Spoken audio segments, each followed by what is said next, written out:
picture in the super talks of my Oh, dual. you didn't give him the code yet? Goddamn. Oh, he did. He just booted the game. It just booted, bro. Chill. So What's the code? 198-214.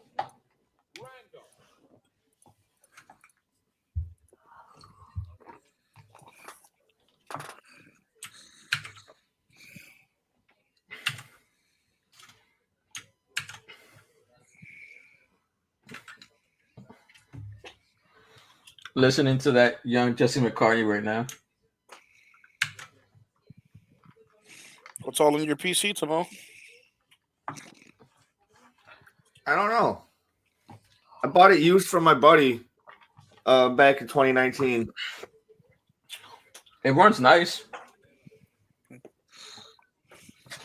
You can go to your PC settings and you can find out what's in it.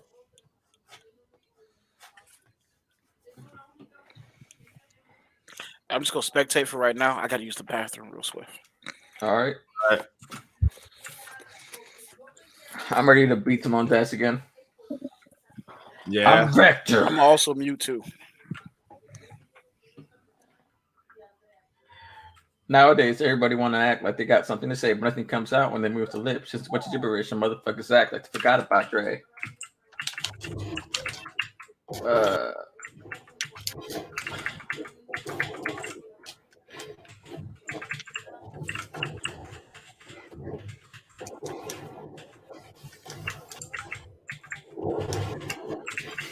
How are we both missing each other until right now?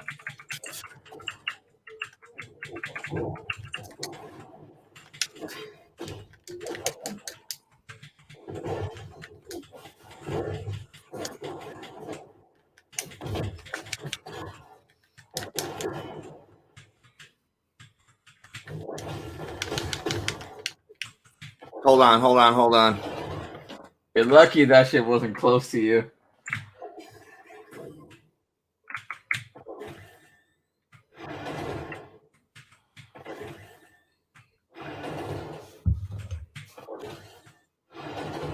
All right.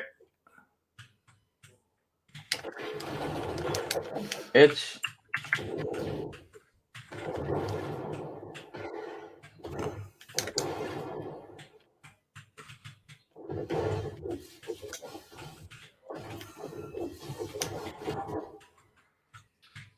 Other than a set of twin babies. I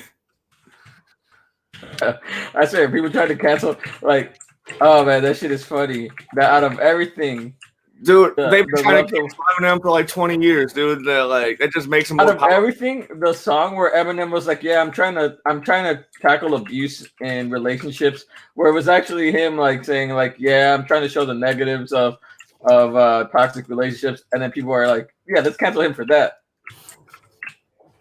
Not the moment where he actually meant the shit.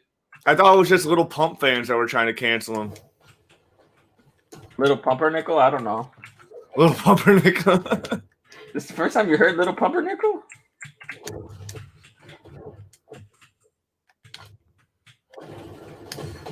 Bitch. You dick. Oh, I'm the dick now. You're the dick like 100% of the time. No, I'm not. You're the one that like doesn't even let me grab a weapon. Why should I let you do something? Honor system. Ugh. I abide by the honor system. You do not.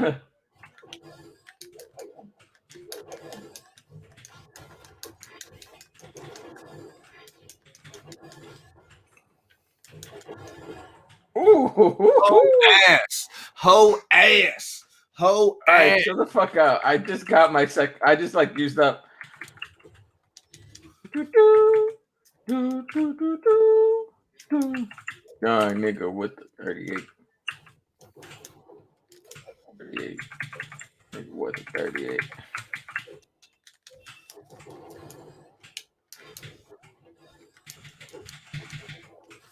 Bitch.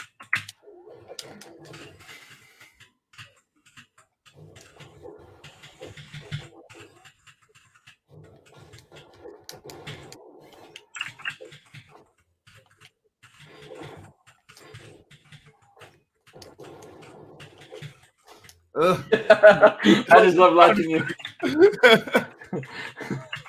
Launching people is hilarious.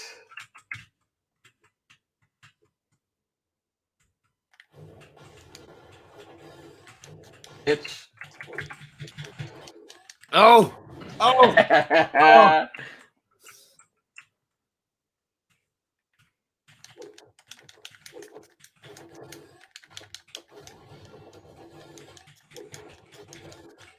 God damn. Let me figure this axe out. Never mind. You just... Whew. The thing that I hate about your character is that I've been hitting you more than you've been hitting me, and yet you do more damage than me. So that's the problem with your character, that you do so much fucking damage.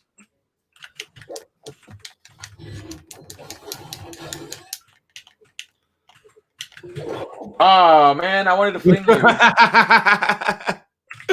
It doesn't matter. You're gonna win this one anyway.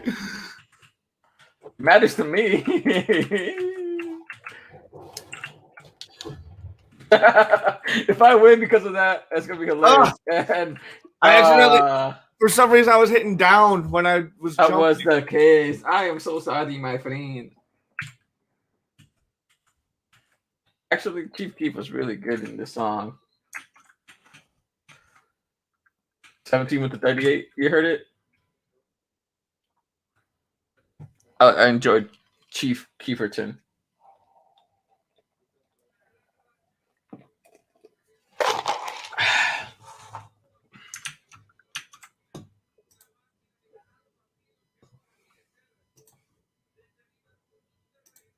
Oh yeah.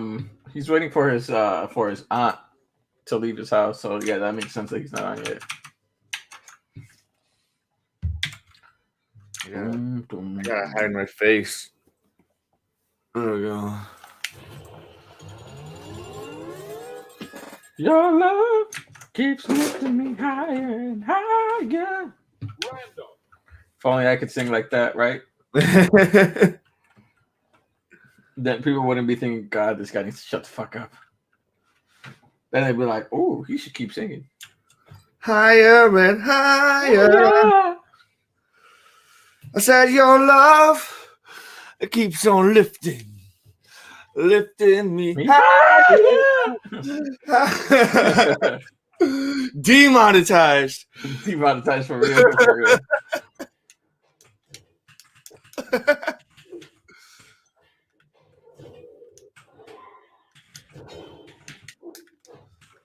Get your little Mary Poppins looking at it. Looking at love keeps lifting me higher and higher. Bitch. Yeah, I'm not good with her. Fuck you, you dick. I want to do the other one. This one.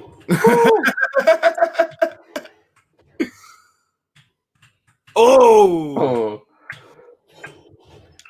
Bitch. That would have been funny if that took you out.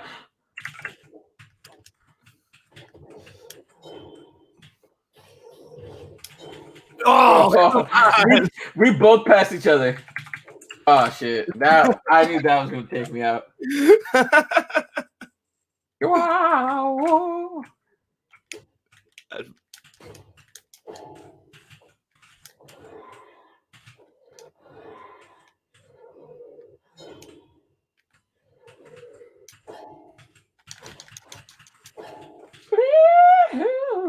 Your love keeps lifting me higher and higher.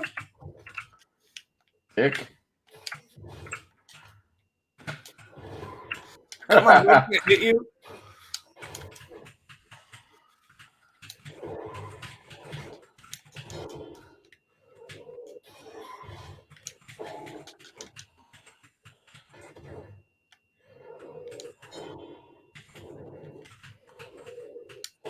Oh.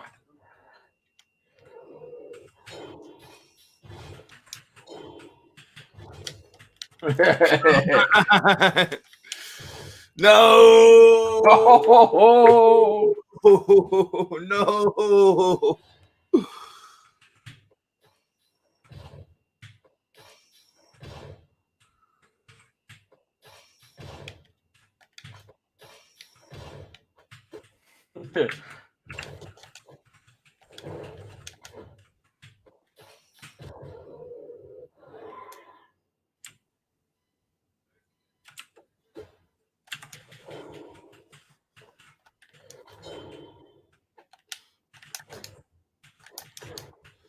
Hoe ass. Get your hoe ass off the battlefield. Get your bitch ass out my face, bitch.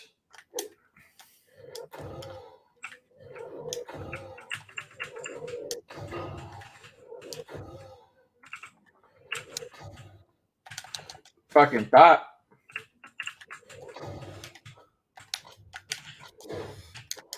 Oh no! I knew I was gonna lose to this character anyways. Hold on. Ah, damn it. You told me to hold on after I throw you out?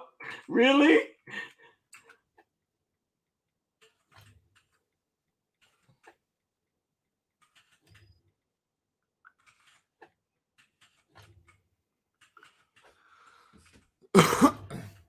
All right.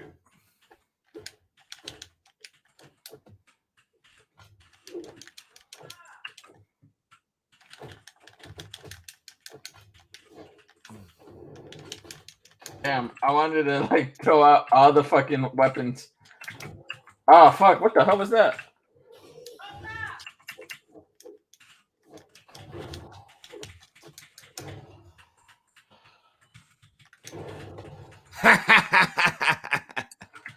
Okay, relax, Scrooge McDuck.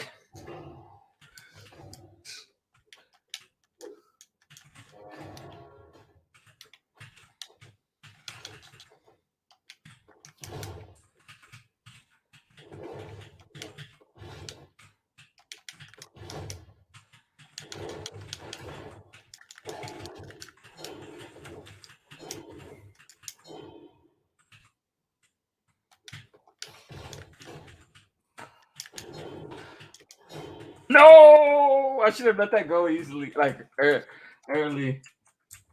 Not bad for me being horrible with someone. Take a picture. It'll last longer. You're trash. I'm back. All right, cool. He beat me on this one. Are we doing randoms or? Whatever you like. I've been playing random because that's what I'm used to. I've gotten rusty. Very rusty. No more parties in LA. Oh, it's not letting me pick a place. There we go. Hey, I got Jiro. You're about to fuck us all up. Actually, I got Fate. I don't know if I played with this character before. She's not bad, actually.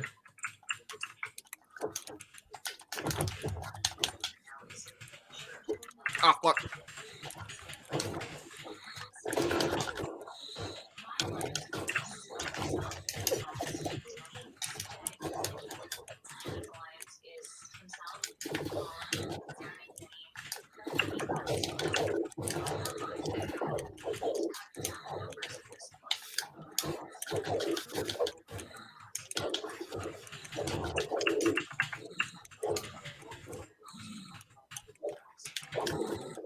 I deserve that.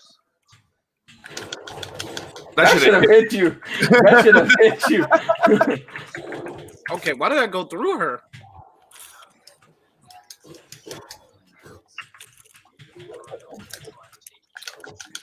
Ooh.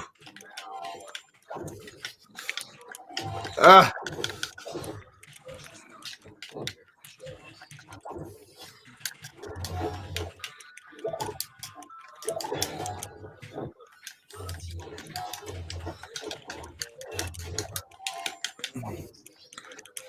Oh no!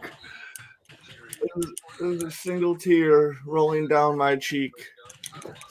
Oh fuck.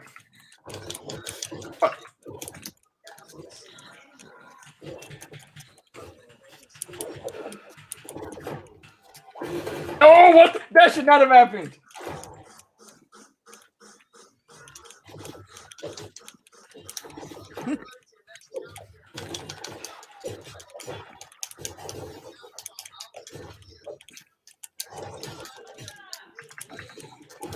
God damn it.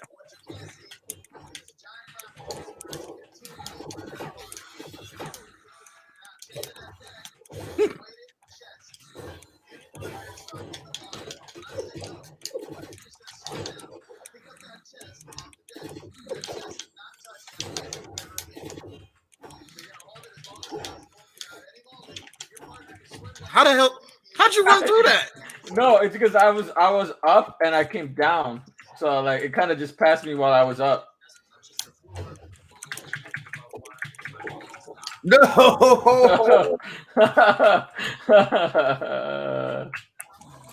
Oh shit. Oh shoot! I thought I was getting my ass whooped for a second. I was about to say, hold on. You're not Brian.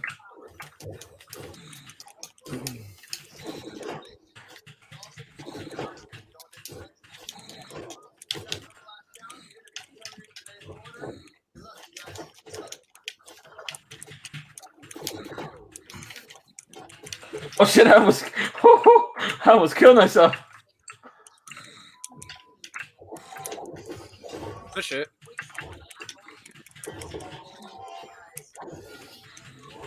Oh fuck! Oh! I was so certain that was it for you. I haven't let you be. I thought I was dead.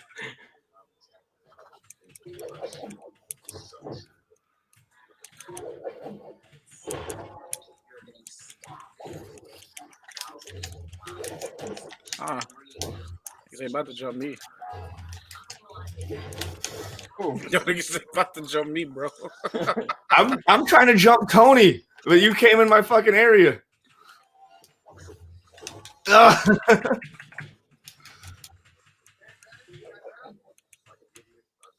Yeah, that's what I thought. You better just let be. Stop, nigga. That was a good one. That was a good one. I'm over here anyway. I'm gonna get this last kill before I die. Never mind. Nope. I put in work here. Jiro got more, did more, a little bit more than I did, but I put in work here. I got my ass beat too. Yep.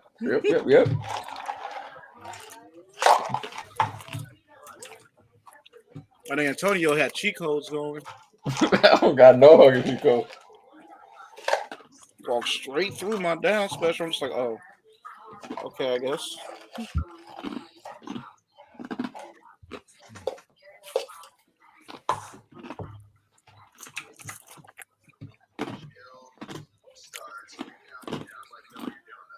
What are you eating? Crunching hard as hell, ain't he?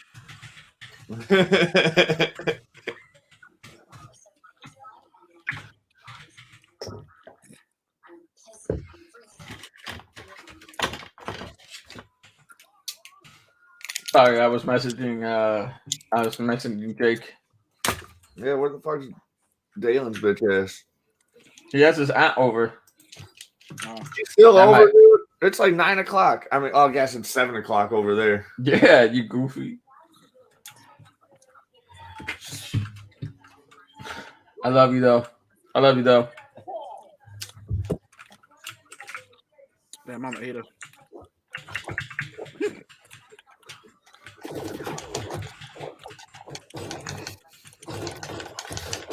Bro, get off of me.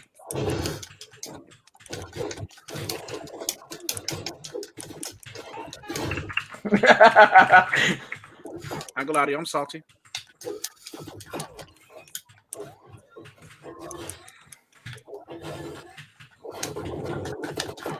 That can't have hit me.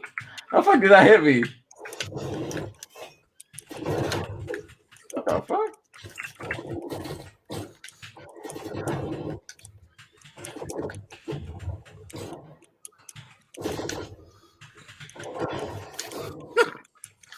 I ain't right. Ah! Fuck. Ah! Oh. First off, whoever's Orion should have been gone, bro. I'm Orion. I'm Orion also. And I'm You're Orion. Rector. You're not Orion. Oh, we're not the. Oh, yeah, we aren't the same character. All right, I thought we were. I don't know who I don't know who I am then.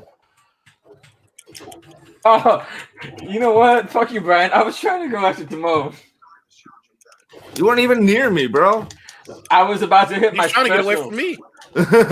No, I wasn't. Oh shit!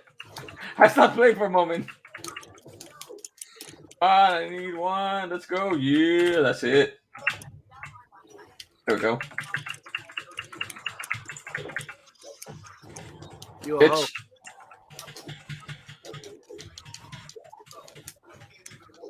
Your fake ass Autobot on somewhere, bro. Hey, dude, I was putting in work on Tony. You were. I'm not gonna lie. You were. Stay Oh, out of here, bro. fuck. Out of there. God damn. Go on somewhere, cuz. Fuck. Fuck. I don't like this at all.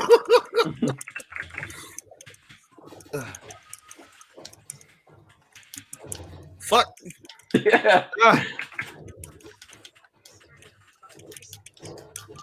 God damn. Nope. See, if you did that to Tony, he'd be crying right now. Let me get a weapon. Like, why not? I How did I got have one? Fuck you.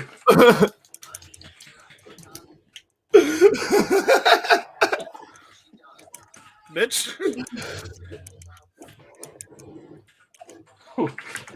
Fuck. Oh, I hate the fucking javelin things, bro. Oh. I love it. I love It's it. such I love an it. easy pass. I hate them fucking things. Oh man, I got last place. Yeah, you did Where again. you belong in the trash.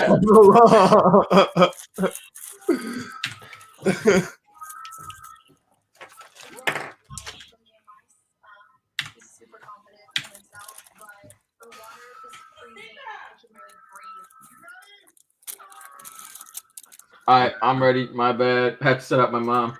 All right, so Brawlhalla is almost over. Yep. We actually got to get to content. Yep. Content. Legend of Korra. When I was doing my rewatch, I got bored in the middle of season 2. Korra does get boring. Talking about for Korra. Yeah. Yeah. Yeah. What'd you say, love? I can't hear you. What was that?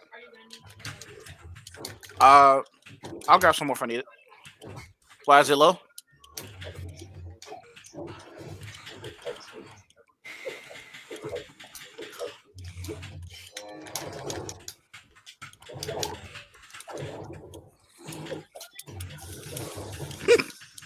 Oh, that was funny. Oh fuck! It's not funny anymore. Not that loud. Oh yes, my favorite weapon.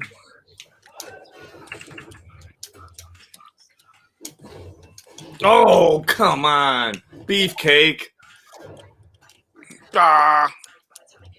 Yeah. Fuck. Oh shit.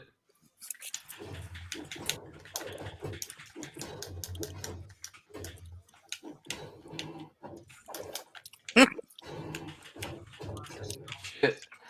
Y'all really don't want me to have my weapon.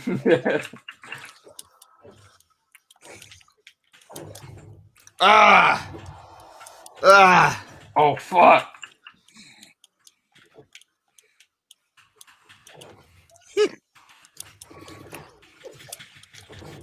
Bye. Oh, you bitch! I was attacking Brian. Come on. Brian's the one who knocked you out. No. Go somewhere.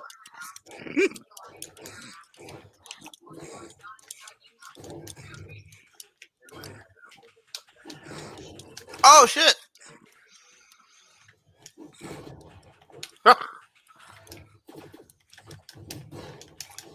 Fuck.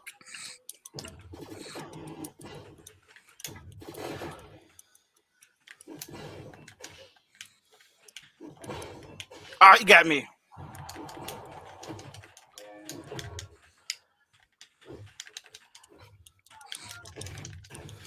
Come on.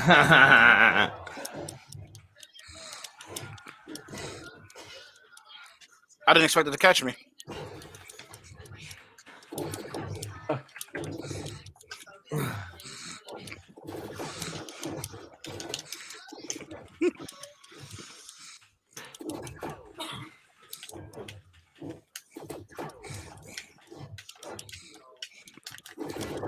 fucking Timon, I'm about to beat your ass, bro. You got in my way that whole time. No, you saved him. Yo, Yeah. Timon, you bitch. Big time. Thank you, Simone.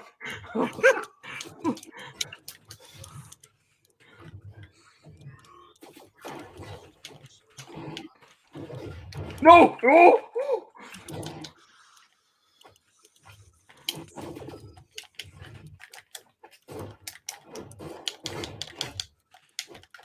Oh no, I see you trying to jump me now. Send it. Oh fuck! No, I'm out. I'm out. Damn. I got last place this time. It said that you need to let him in, Timon. All right. Yeah. My bad. All right. All right. Well, I guess this is it. Christ, I've been here like 5 minutes. Sorry. We're sorry. I was looking at my other screen. Like, Waving and shit like a dumbass. I know, but We're sorry. so are the rest of us though. Then, man, damn, sorry. Oh, I gotta turn on my my overlay. So we all did our second watch through of the Legend of Korra, then, right? Basically, from this point. I watched it my first time this year. Hey, just a side note, I've been reading some Captain Marvel or Miss Marvel, Brian Reed run, and she socked the dog shit out of Tony. Shit was funny. Yeah. She's a menace. Nah, he said something weird to her, or called her or something, and she was like, "Fuck that." I think it was because of the fact that like during that time of release it was like very anti Middle Eastern. What? Like, you know, like people in the US were very anti Middle Eastern. He said like this Marvel was in Carol. Oh, Carol. Yeah. Oh, my bad. Thought, yeah. Because you said Miss Marvel, I thought you meant Miss Marvel days. No, not Kamala. No, it's Brian Reed's run. Okay. For Miss Marvel, this is like some years before she became Captain Marvel. This is like during Civil War era, so they're like, under the registration and shit. Yeah. And they're he just called her out or something. He basically called her an attention whore because of how she dressed. Nah, it wasn't that. Yeah, he said she was bitchy. Called her an attention whore. He said a lot of ill shit during that era. Like that wasn't it though. What was it? Let me see. He was very problematic. Yeah, okay, wait. All right, you said she fired on Tony, right? Was Wonder Man there with him? Nah, he wasn't in that issue. Nah, it was just them, and they're in Indianapolis, and he had those containment suits. She had a containment suit because of that explosion. Was this before or after Civil War officially took off? Or was it just around the time the Civil War took off? It was during Civil War, like this whole during Civil War. Okay, so the reason why I'm asking this question is because, like, if you read through it and everything, like if you read through Avengers, Road to Civil War, Road to Civil War, and then post Civil War. It's like right before. It's at least 4 or 5 times where Carol smacked the shit out of Tony. So that's why I'm trying to make sure which of these times it is you talking about. It's like right before they were setting up the Mighty Avengers, like right before that. And he was like, "We've been so busy." Because they're talking about AIM. They're hunting AIM and shit. She's like, we've been so busy enforcing stupid registration law. And he's like, stupid? You seem to think the law was important enough to go to Colorado and separate Julia Carpenter from her daughter. I never read Civil War 2. Civil War is one of the best pieces of work that Marvel ever put out. The movie did it nowhere near justice. No, I read the original Civil War. I never read Civil War 2. Oh, you said Civil War 2, the new one. Yeah. I didn't read that either. I didn't read it either. Yeah. I ain't read that shit either. Wait, read what? The second Civil War? They did the second Civil War, basically. Oh, he got out. What happened? He'll be back. Anytime he uses his phone to look at a different page, he gets booted. Oh, yeah. I guess you forgot about that. That was a big drawback. Yeah. Yeah. Smartphones suck like that. We need phones that you can dual monitor with. What'd you title this? SuperWeiner, the Avatar Legend of Korra episode. The Avatar Legend of Korra episode. All right, cool. Most Samsung phones can do that. Yeah, I thought he had an iPhone or something. I think he has an iPhone too. He has an iPhone. Oh, did you see the Asus ROG 5? The what? The phone? Yeah, the Asus ROG 5. They on the 5th iteration of that phone already? Yeah. Oh no, I didn't. Well, you know, like how I think you know what? I think Linus just did a video on it, and I still didn't even watch it yet. I just watched an MKBHD video on it. Mm-hmm. That phone is crazy busted. It still has a shit camera, but it's crazy busted. I think that's what they need to probably work on. But I think. Oh, okay. He shared it right now on.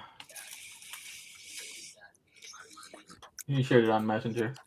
But I guess it's supposed to be aimed towards like a gaming enthusiast anyway. Yeah, it is. How often would they need like a camera that's like as good as like the iPhone or Samsung's camera? I know. It's supposed to be back in, but he's not popping up on my screen. Oh, it's because he's still sharing stuff on the Messenger.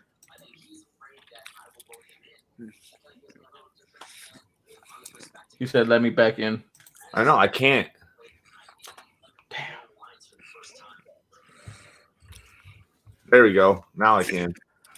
Random damn. There we go. Yeah, it's pretty much 18 gigabytes of RAM. I think it's like a terabyte of storage and a whole bunch of crazy shit. Why doesn't he that much fucking RAM? It doesn't. But I guess it's for like people that want to play like Call of Duty and all that shit on there. That's some more RAM than I got on my PC. I got 16. I know. It's busted. And he got booted again. Yep. I saw. There we go. Here we go. All right, now I'm ready. My bad. Yeah, so I posted a picture. I posted a picture. Y'all see it? Yeah. I see it.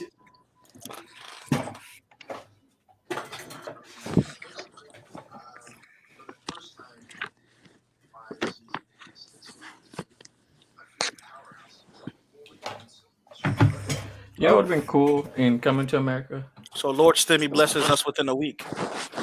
Yes, but I'm only getting 600. I was expecting 1,400. I'm gonna need to speak to our president right now. Get the rest of that. Need that 800. Lord Stimmy has blessed the land yet again. Dude, I'm gonna get Scar's right arm with my stimulus. Did you get back a stim or no? Huh? I was asking, does Dalen get back a stimulus or no? Nah. They ain't got working for that, right? No, because I'm not. You had to file taxes at a certain point in order to get a stimulus check. Yeah. Within the last 2 years, because they did 2019. As far back as 2019. Farther than that. They go off the most recent time that you did taxes and everything, though. But your mom said the last time she actually filed taxes was when? So she hasn't truly filed taxes, though, since she stopped working, though, she said. Yeah, so about 10 years. And her mom got back one and getting this one. He just had to have ever done his taxes pretty much at any point in time, and then he could file for it. Even if he did his taxes this year and everything and report that he didn't get back a stimmy or anything else like that, he should be good for it. Yeah. Y'all better look out when I get stimulated because I'm going to right arm just fucking destroying fucking buildings and shit. Yeah. So, Dave, if I was you, I'd file and report that you didn't get back yours from the past year. With you pretty much running off your own situation and everything, you can file it as self-employed for yours. And they'll probably say that you owe, and then they'll just take it from your stem. So you still got free money from that point. Okay. And then you'll get this one too. I'm actually talking to my grandfather about it because he does like taxes and shit. So like, he's been doing that for years. Like so. Yeah, you'd be surprised if you can get over with just making sure that you file taxes properly too. You ain't got to cheat your tax. Filing your taxes the right way is honestly the best thing to do. Yes. I file through Credit Karma. It makes it easy, simple, It's smooth. not the turbo. You said what, love? Oh, that was nice. You called you love Tony. What? He called you love Tony. That was sweet. I know. Well, yeah. Oh, Thank you, sweetness. Oh, yeah, how's fatherhood? How's fatherhood going, by the way? I mean, it's something decent though. So we're expecting to see that back though, probably within the next taxes or maybe in a refund. Here we go. Here we go. Here we go.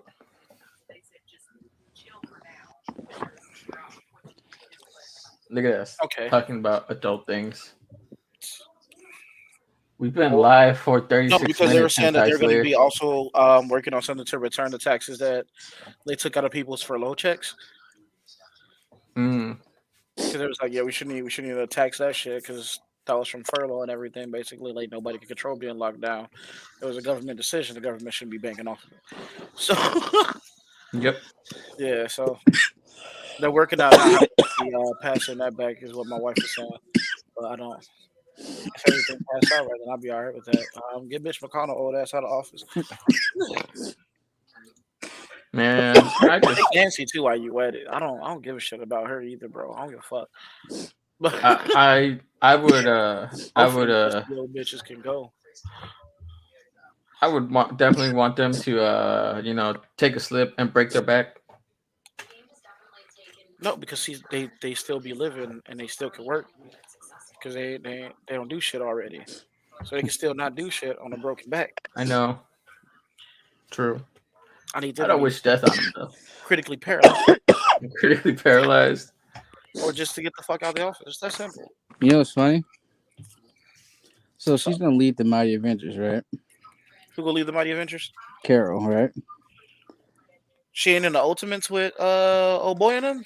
This is back during Civil War times. Oh, well, I mean,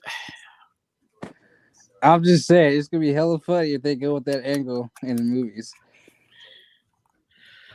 So she technically she flipped real quick. A lot of people flipped on Tony real swift, bro. I mean, you blame him?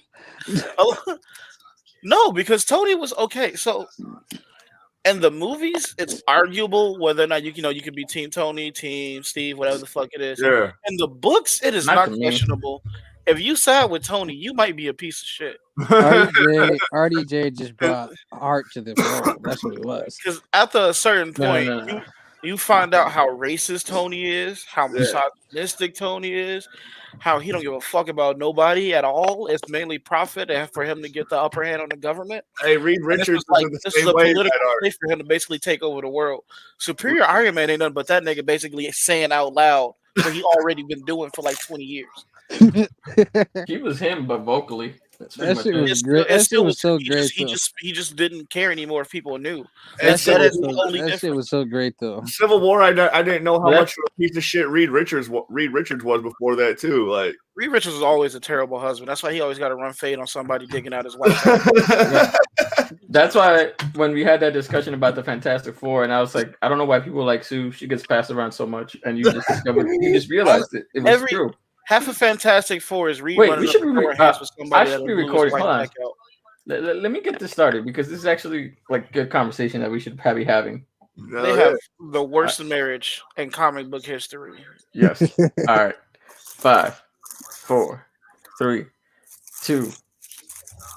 Hey guys, welcome back to another episode of Super Talks. Today we're going to be talking about Legend of Korra and having some other general discussions. Right now with me today is my co-host Jake. What's going on? And we have our special guests, Timon and Brian. Yeah. Hi. All right. So currently we're having a debate about like the Fantastic Four, Captain Marvel, and like Civil War between the books and the movie. So we're going to give you an insight on that right now. Back to what you were saying, Brian. The movie was ass compared to the books. It was. I mean, yeah, you can say I that love the about movie. pretty much It everything. is bare bones. Obviously, they didn't have Yeah. everybody. They work couldn't with. do as big of an expansion amongst everything. Like Yeah. Exactly. I do get that they had a hard time because they couldn't truly get mutants into it. But if you got to be honest, besides the kickoff of Civil War, mutants weren't that important during Civil War either. They weren't. There was an argument and a point about it, about them still having to register as like super metahumans, but with them already going through as much shit as they was, Tony was like, I'm not even about to keep pressing that because I really don't got time for all of them to be ready to beat my ass. So he let the mutants be after a certain point. But But he was still willing to deal with Reed and fucking Franklin. yeah, because Reed is a terrible dad. That's even more reason to be afraid of Franklin. Like for some reason, when it comes to anybody as intellectually challenging as him, he becomes a bit of a pussy and backs down really easily. True. That is actually Like, very this true. is the right thing. Think about it, and they'd be like, "Yeah, you're right." And then he just stopped and he just let them do what they want to do. They ain't got to clean up their mess. Reed is a cuck. He is the biggest cuck in comic book history. Yes. That's why he's the smartest. He wants to fix everything that they fuck up, but he lets them fuck it up to begin with. And they always come to him before they fuck everything up. I'm dead serious. Hank came to that nigga about Ultron before he made Ultron. He was like, "I don't think that's a good idea, but you do you, Hank. You good." And now you gotta fight this nigga every Wednesday because he won't fucking die.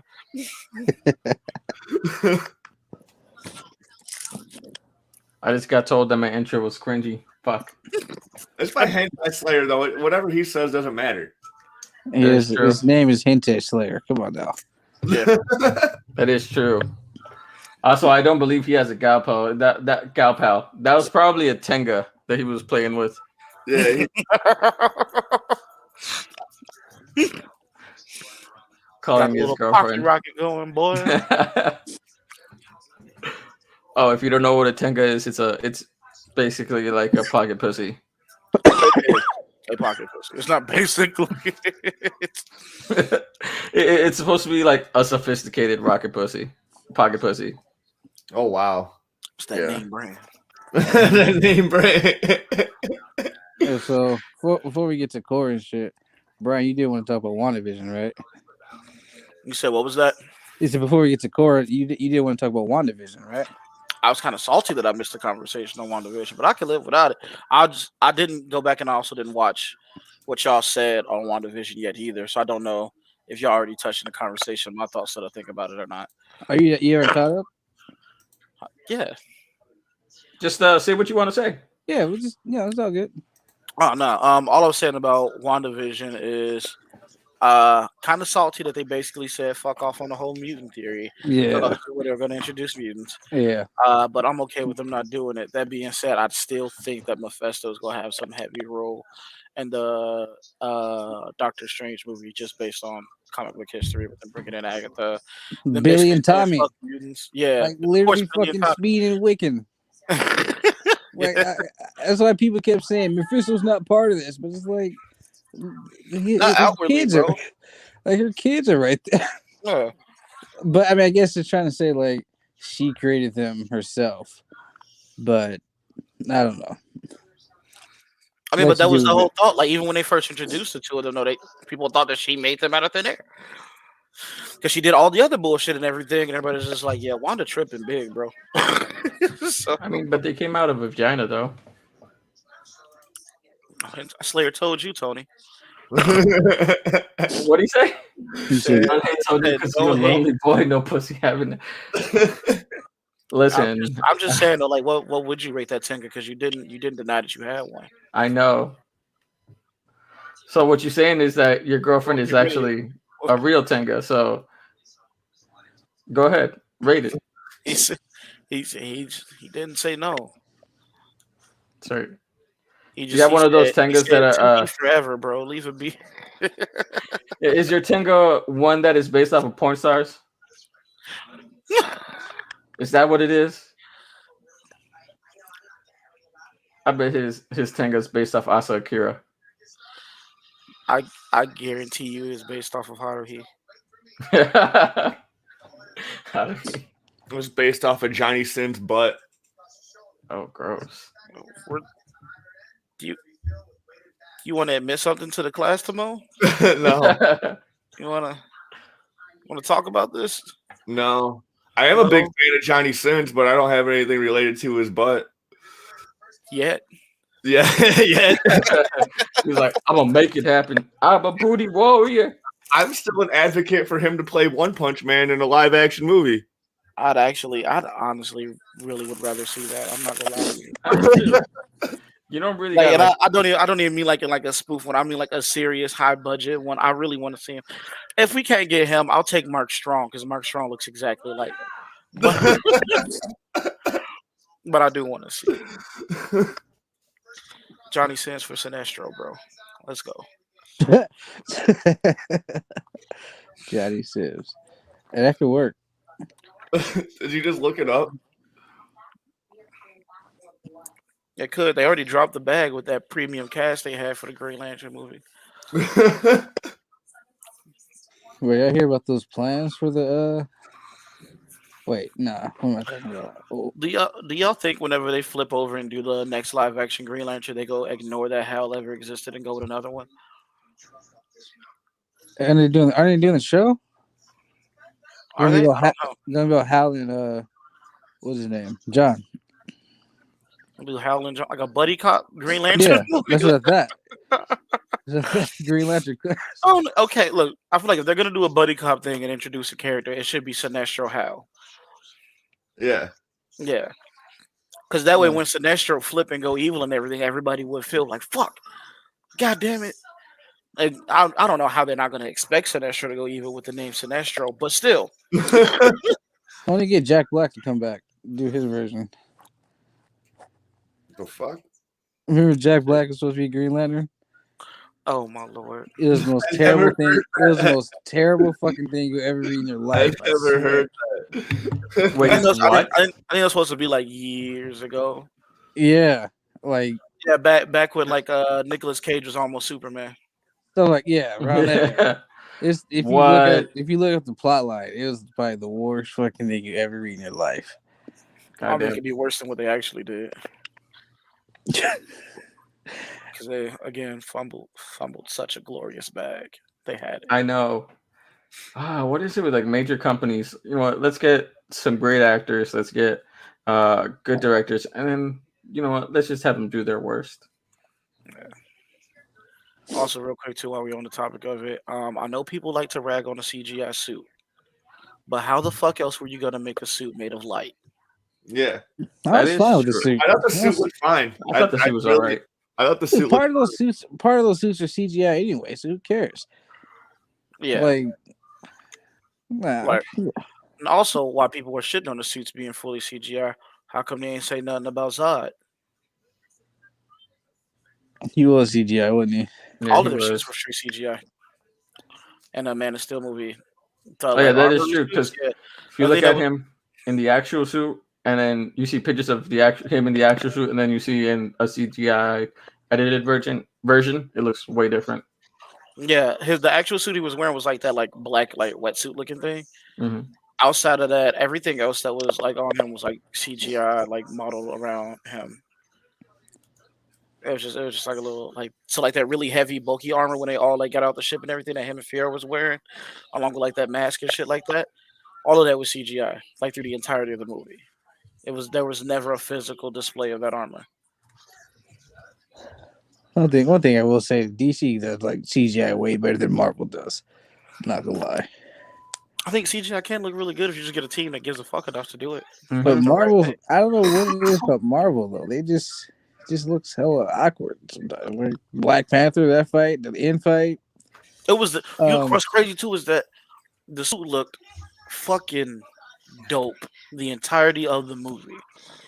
The CGI was on point throughout the whole movie until that last fucking fight. I don't know what it was. And then the shit turned into PS2. And I was like, yo. I was going to say PS3, but damn, you went even further. It was some PS2 shit. I was like, yo, why does it look like the Skater and Eric from Tony Hawk Underground beefing right now? But it's the same with Captain Marvel when she first flew, like when she was falling. I was like, Yeah, damn, this is terrible. The fucking it's CGI. awkward. I mean, I guess it could be worse though. It could be just really good CGI in an awkward scene, like Wonder Woman 84 and her fucking skipping through the clouds. Yeah, it Oh looked good, man. but what the fuck is going on? I was so hyped about that lightning throw, that lightning swing in the first trailer. I was like, oh, that's gonna be hella dope. But then in the movie, it's like, why did she do that? There was no purpose in that. There was no need. What was Like the I thought, point of that? I thought she was gonna be fighting like some type of like godly being that was shooting down lightning and shit like that. That would have been gangster in the middle of the fight. Yes. But then she just did it, just take off and just go to where the fuck she was going, and you just like, what the fuck am I high? What am I smoke something and not pay attention? I get so high, I forgot getting high. Also, hold up, Hentai Slayer. Don't think you're gonna get away from what we're saying. Just because say LMFAO no, we still want that answer. Come on. I'm telling you, give us a rating. I want a thorough review, sir. A thorough review. Oh Man, Knows why. I bet Don't he know bought why. one of those black pocket pussies. I don't know. If you don't want to type it in the StreamYard chat, you can just type it in the Discord. We're all in there anyway, except for Dalen. I got I'll read it out loud to the audience. You might as well go ahead and drop it up in the stream chat. I'll screen share it, so Go ahead. it doesn't matter. Let's get I'm on there right demonetized now. real swift, bro. YouTube ain't paying some on yet. Don't worry about it. He ain't partnered yet. I'm getting there. Nah. I do Bro, care what what was you it? Hentai Slayer. You took forever to fucking denounce it. Nah, we don't believe you at this point. You know you lying, bro. Well, my Ain't phone no- just started updating on its Ain't own. no way you as big of a weeb as you is with the name Hentai Slayer 69 and don't know what a Tenga to you don't even sit there and lie, bro.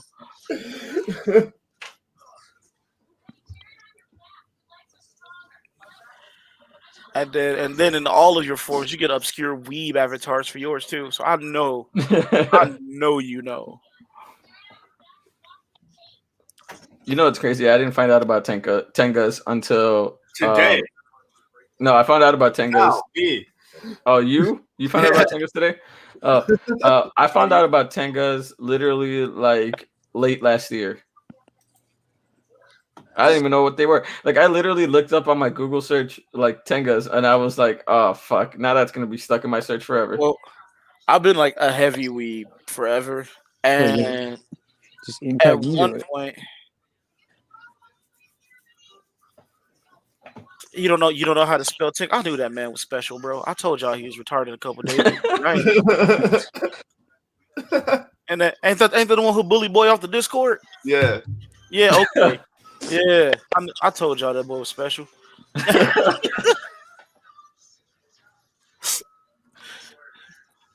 act like it. Now he's saying he don't know how to spell it. I ain't trying to hear that. He's saying you're special, but not that special. Nah, now I got to bully him. You see what you done did now. Now he's trying to play. But anyway, what was the name of that one show? It was 2 to 3 series that were just blatantly advertising Tengas. And it's part of where they got like their design from like running cross advertising with that show. It was the one where like I guess there are personified versions of like battleships and navy ships.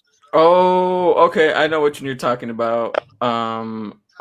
It's the warship with like the schoolgirls that become warships. Yeah. I know what you're talking about. I never watched that one. That's probably why I didn't find out about Tengas, but I just knew about it. Hold on a second. This one ain't it. That's Azure Blue. This one ain't it though. Yeah, Isn't it like a world warship or like warship something? I think I don't remember. It's like I would recognize the character when I see her.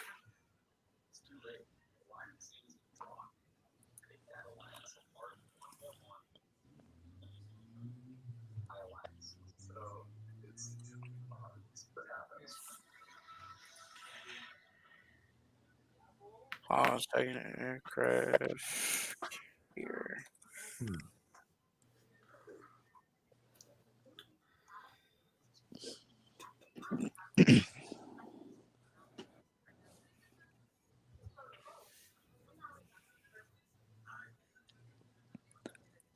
Contact collection. Yeah, that's what it is. I saw it, but I wasn't sure if that was the name. But yeah, contact collection. It's literally these girls turn into battleships, little cars, and stuff like that. That sounds awesome. It's like I found out about this show like a while back, but I never watched it because I was like, I don't know about this show. Seems like Yamato's a fan of it, or he just knows of it. Who said they're a fan of it? Yamato, Justin Olsen. Yamato, no, you can't bring yourself in this. Hold on, no, I'm trying to help. If you say you know they ain't gonna do nothing, it's like, of course you know. And you can't let them spin that on you. Don't do that.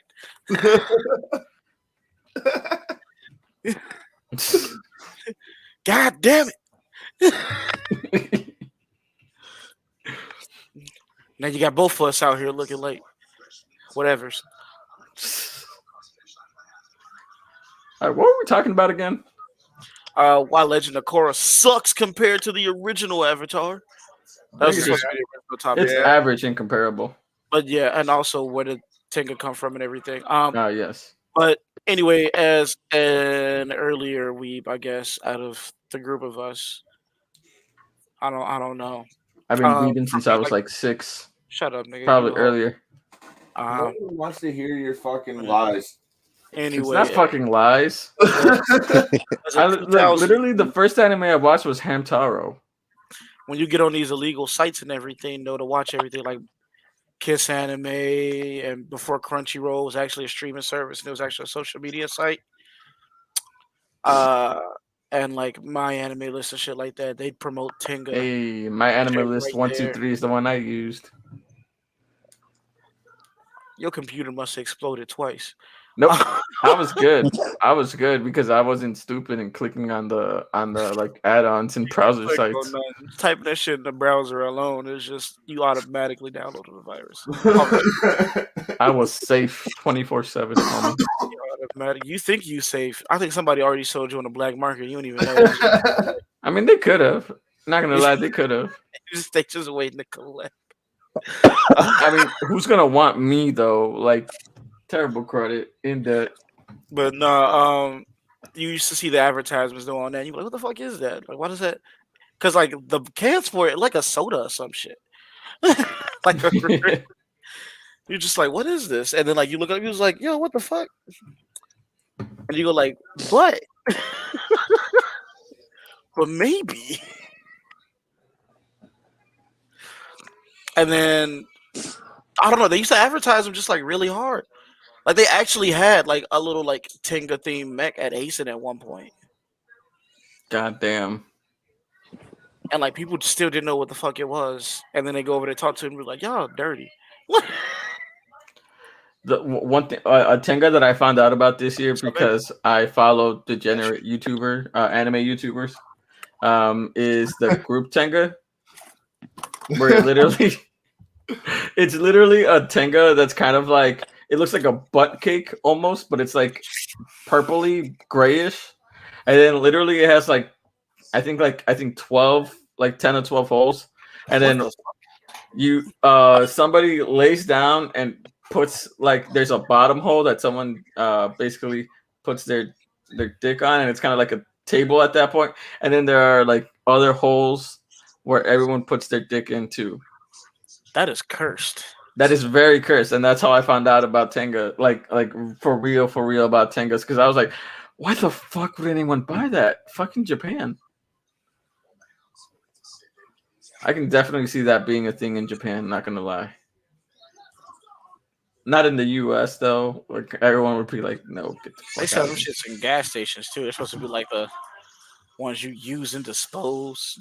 It grosses me out. I wanted to go to Japan, but then I hear about these things and I'm like, I don't know. You can go to Japan and not get involved in that mess.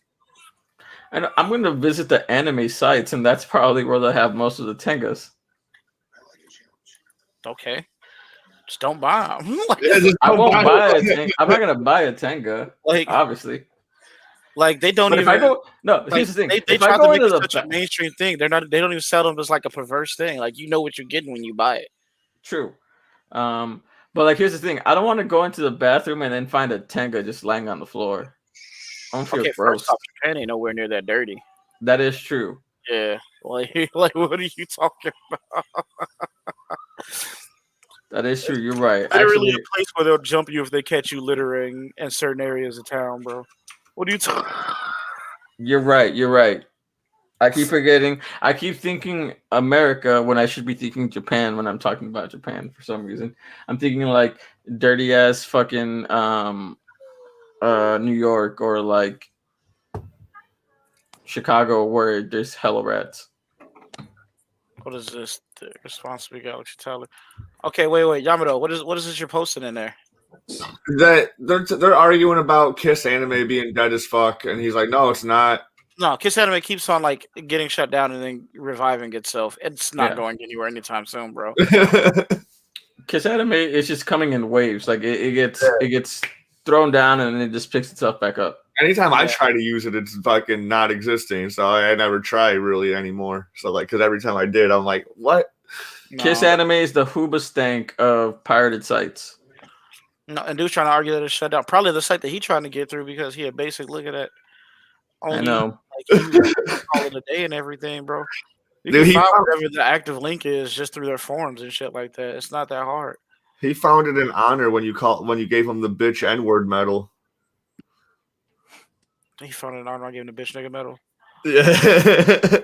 That's not the same as an N-word pass, bro. I hope you know that. It's not a free nigga go.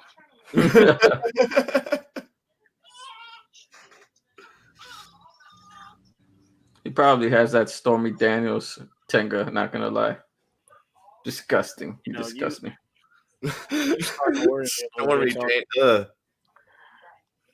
Because being so normie, I bet he has a Stormy Daniels one.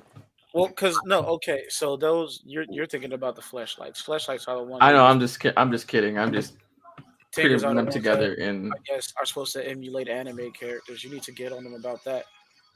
See, yes. Because you know how old he is. I could be a little pedophilic. That could be. That one. He probably has the Oni-chan 3000. How old are you, Hentai Slayer? I think the only person that's like one of my regular fans that's completely underage is Godzilla fan. And then he just disappeared off the Discord one day, so I don't even know if he's still subscribed. You had a nigga named Godzilla fan within this Discord, and I didn't get to meet him? Dude, he was crazy. He was crazy. I think he was on here when you were on here before. There's no sane people that are Godzilla fans. What are you talking about? he would just start like randomly posting comments in like Russian out of nowhere. I'm all like, dude, we can't read that shit. All right. Yeah, he was a Godzilla fan for real. Hentai Slayer said he's 19, and then Yamato said he's 17 or 18. Like I said, he has the Oni-chan 3000. Mm-hmm.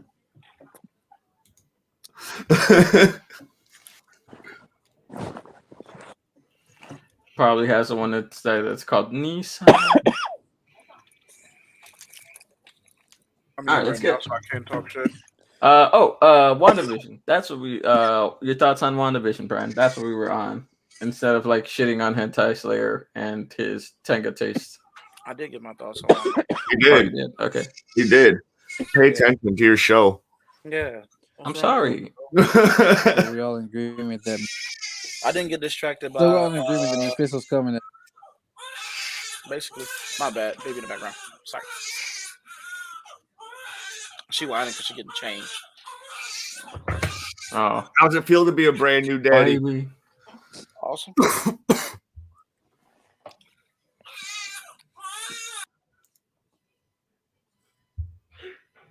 No thoughts on being a brand new daddy?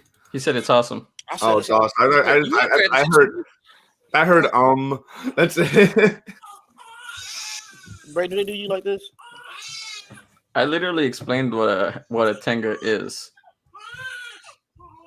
You can't say you don't know after I explained it to you. You're just feigning ignorance, and that makes us believe that you know what a tenga is. And you probably have the most expensive tenga at home. He got one based on Nesco from Demon Slayer. Oh my god. Oh, that is bad. He one of them perverts. He probably has it based off like the Fox girl from Shield Hero before she became an adult. Yep. Gross. Disgusting. He threw away his Eno one when Shippuden hit. You probably got a Himawari one. Oh, don't say stuff like that. He would have been too young to get like an Eno one at the time.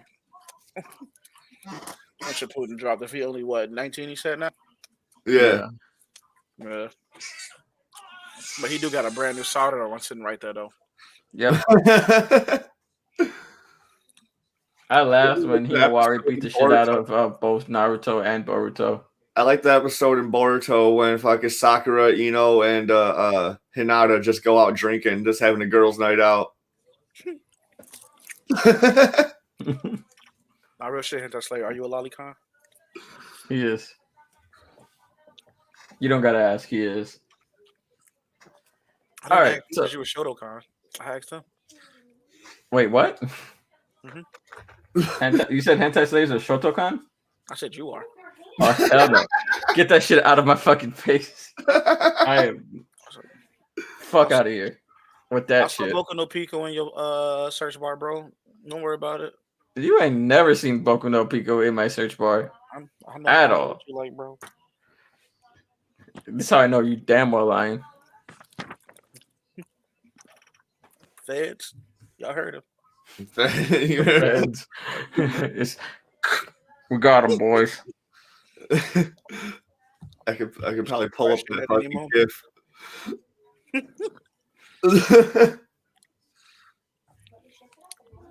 What? All right. Shall we get to Legend of Korra now? Lolly isn't children. Lolly is like adults that look like children. No, or like immortal people that look like children. No. Lollies are children. Lollies are children. Lollies are children. The tangos are what you're thinking about. Okay.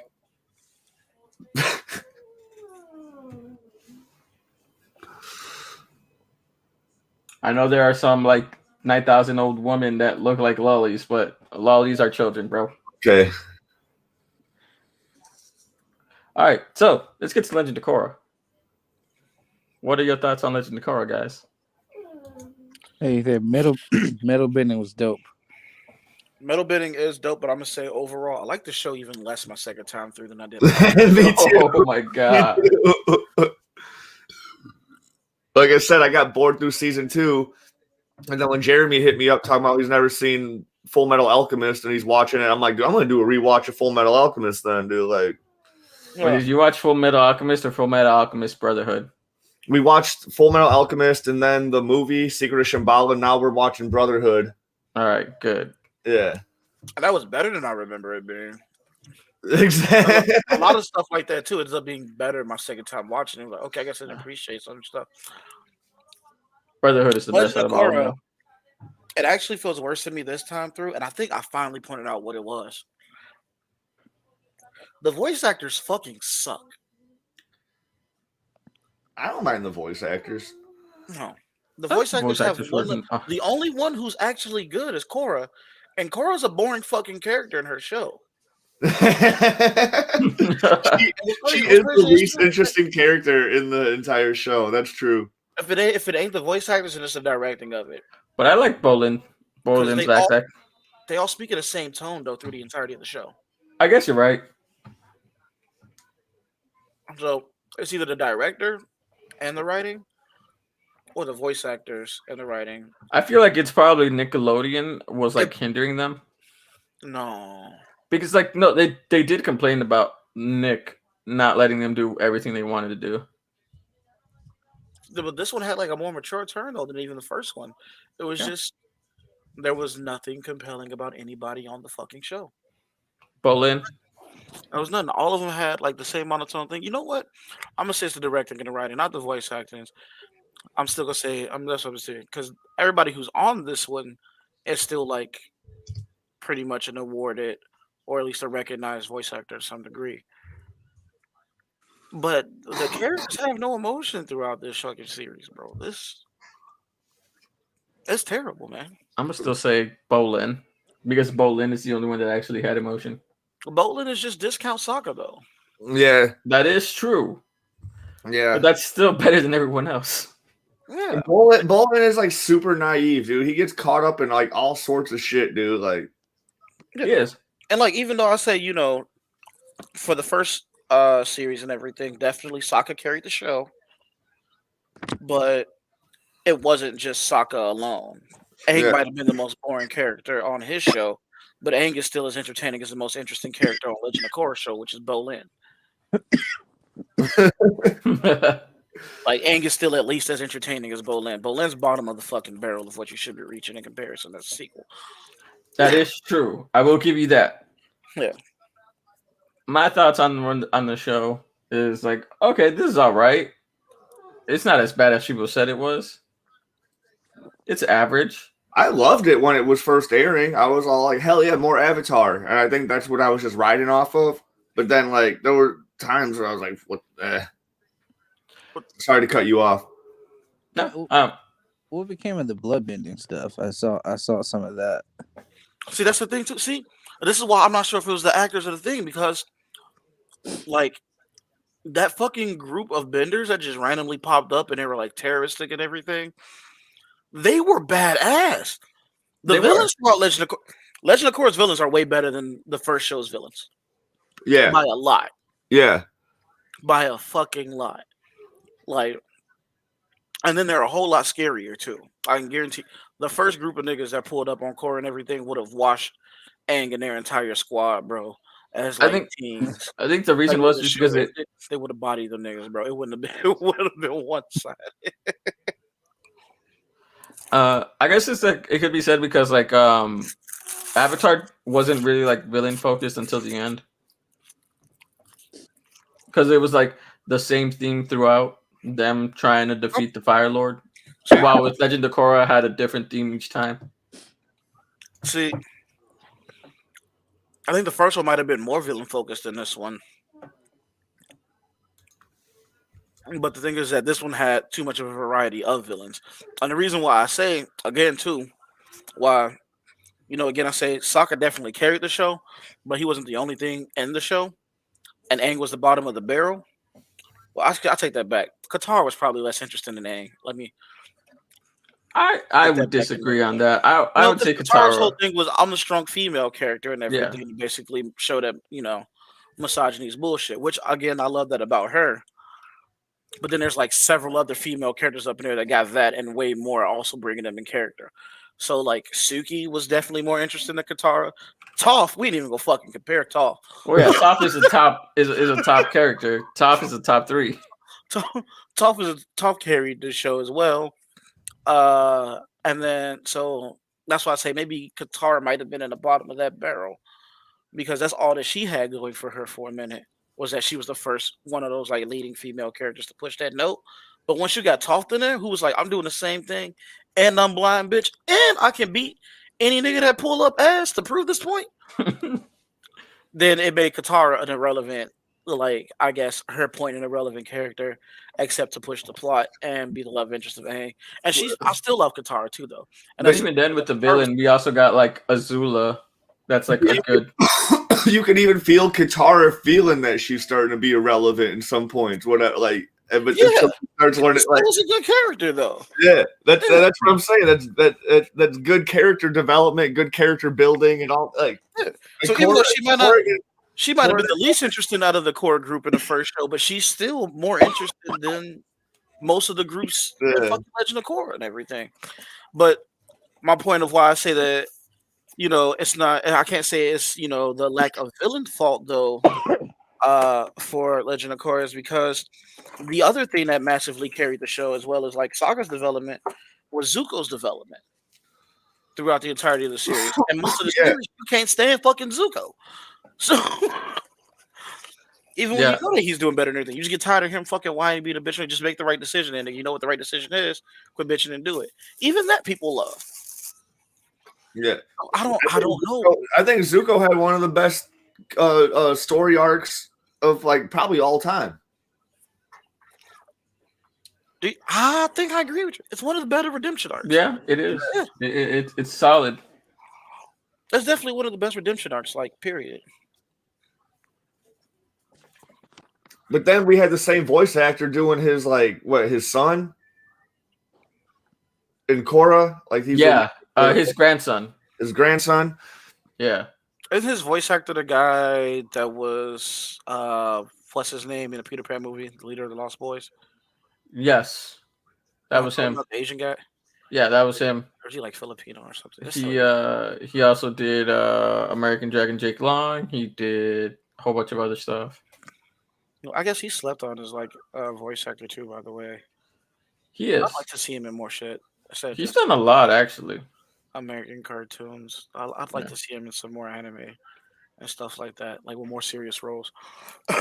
But when it felt like he wasn't trying as hard when he was in Korra. Well, they only gave him like a few lines in Korra. Yeah. But he was still important. No, he wasn't. He had a few lines in I think 3 scenes.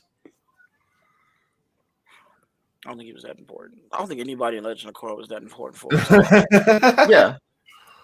They had Aang in there and he didn't feel important. I don't know. I guess it could be the directional tone of what they were going with. Something about it just don't stack up right. It's because, like I said, Nick didn't let them do everything they wanted to do. And I rewatched it was that, but I think Avatar was just I think with Korra they were trying to be more edgy and somber. Avatar was a lot more lighthearted. It had its dark moments, but it was a lot more lighthearted. And for I think they were trying to reach, they were pretending to try to reach the adult fans of Avatar, since all the characters and shit were older.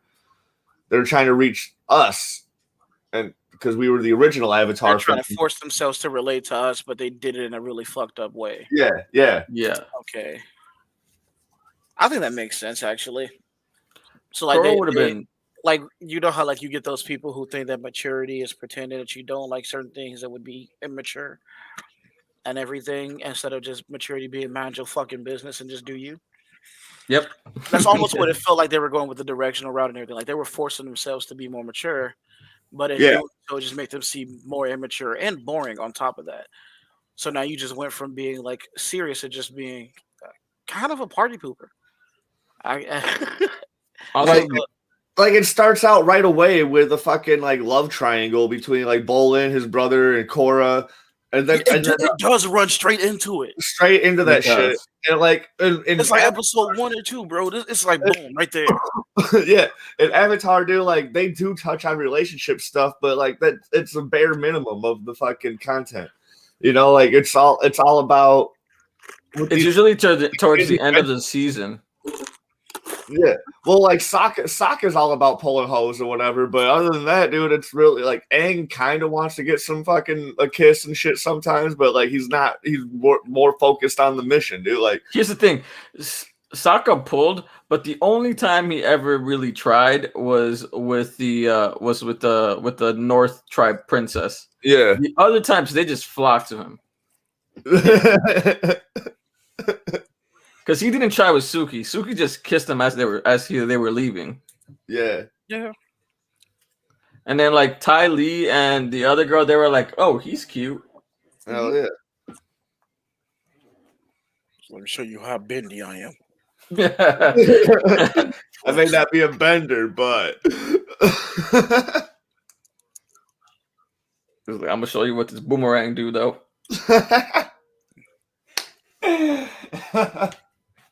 Let's see, I can blood bend a little bit if I just make it rush this way. This reminded me of a meme. You remember when Sokka was in a tent full of roses waiting for Suki, and then Zuko comes in? Yeah. All right, so the meme is basically it was like Suki and Sokka in their tent, Toph in the other tent, able to hear everything. Every night, just Toph is like, please Toph stop. is just able to sense all that shit. Just like I can smell. I know everything that's going on. This is wrong. But I think my main issue with Korra is that they didn't really give her like a thing where she learned her lesson. Because I think the story arc with Amon, if she had like learned her lesson and then realized that there is like some prejudice against non-benders, that would have made the story a lot better. Yeah, I mean, but I also think that it also was thrown down the hill too, though, because Yes. Amon revealed, "Oh, psych! I've been a master bender the whole time, bitch." Yeah. And, and everybody's like, "What? Yeah. Amon would have been a good villain if not for that. What? How dare you?" I bloodbend in the daylight. Suck my dick. I bloodbed without a full moon. I am a real nigga. You are not.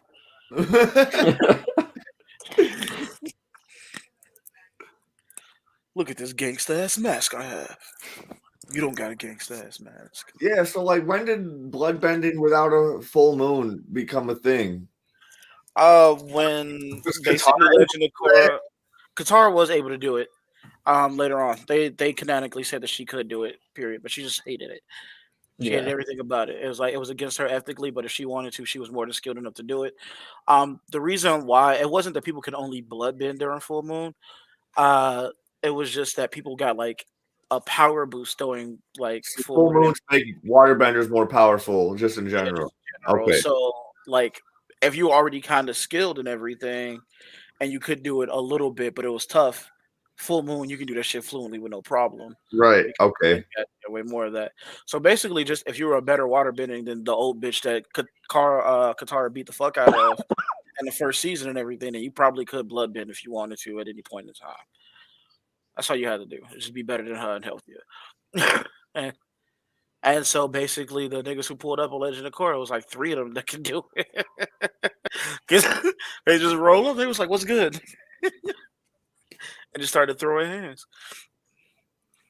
It's like I guess it is exactly comparable to like those who can do like lightning bending. Not everyone can do it, but when you can, it's dope.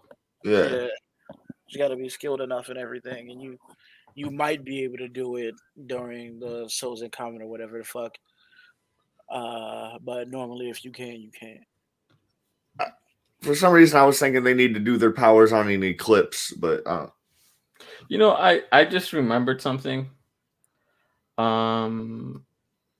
That Zuko and Katara they fought Azula during Sozin's Comet. So actually, you know what? That makes me think that Katara is a much better bender than I thought because she helped out Zuko and defeated Azula during Sozin's Comet, and To Azula be was fair, already though, they jumped her, and she was already having a fucking like.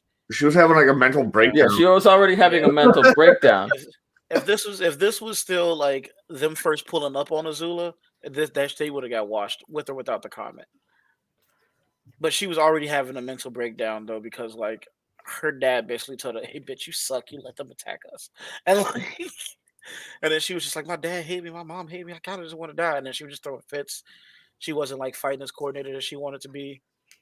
That is true. They honestly showed her just like being unstable is what saved Zuko like 3 times in that fight before Katara even pulled up, and then like another few times since then. So I don't know about all that. You know, I No, think I'm it's not saying she win. It just makes me say that Katara is a better bender than I previously put her up. I If Azula was at her peak, dude, yeah, she would have fucking just smacked them both, like true. without question. yeah.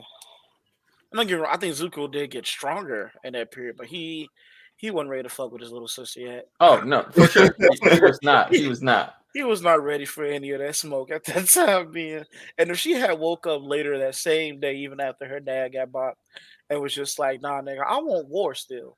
It would have been nothing that they could do about it. Like she, she was just tired.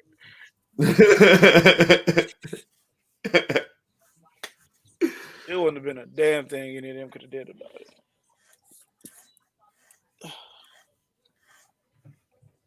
Like, she just got up and she was like, "I'm doing this for me now. Fuck everybody else."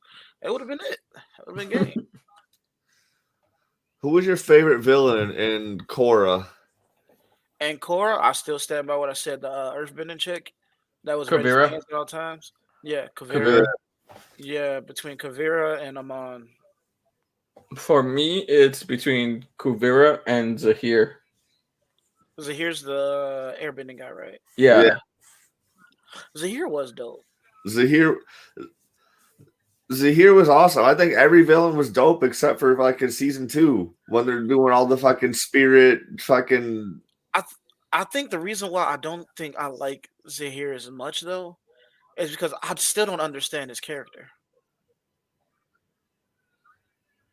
I don't know, but the squad that he assembled with like the lava bending and all like and the combustion bending and fuck like that shit. Oh yeah, he was on straight bullshit, but I'm saying I still don't understand what his purpose was for everything though. Like, Yeah. I think his purpose was that he was like militant as fuck. I don't. It's weird. He just seemed angry for no reason. Like he just pulled up and he was just like, "Yeah, I don't fuck with anybody, and I want everybody to die." Like, that was it. No real motivation, no real development for this villain. He was just like, "Fuck everybody, bro," and I have the right team of niggas to continue to say "fuck everybody" who want it. That is true.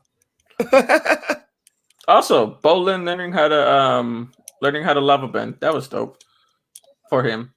Yeah, because he couldn't metal bend, and he's all like, "Well, I don't like what the." And then he found out he could lava bend. Yeah, that was like, yeah, Bolin had good story. I mean, like good enough story to keep you interested.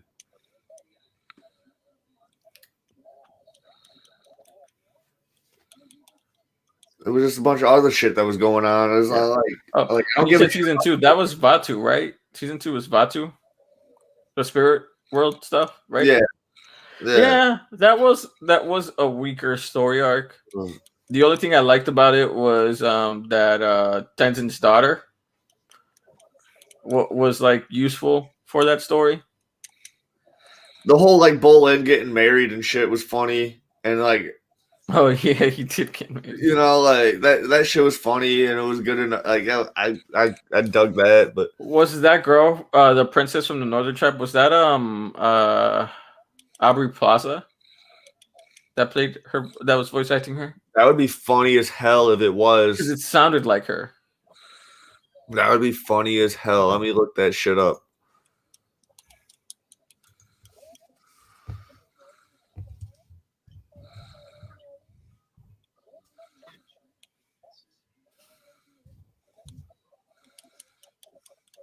Yep, she is. She is. Oh my god! Yeah, she played Eska. I knew that was her. That makes it so much better. Oh my god! It sounded like her voice. That was her. So she did play Eska. That's awesome. Oh man, that makes it so much better. All right, Jake, you got a favorite villain? That first one. Amon? Okay. Well, revealed himself within the first 10 episodes. That guy. Yes. He was the president's daughter. I mean, the president's brother, right? I don't know he was the president. I thought he was just one of like the councilmen of the. I thought he was like the head council.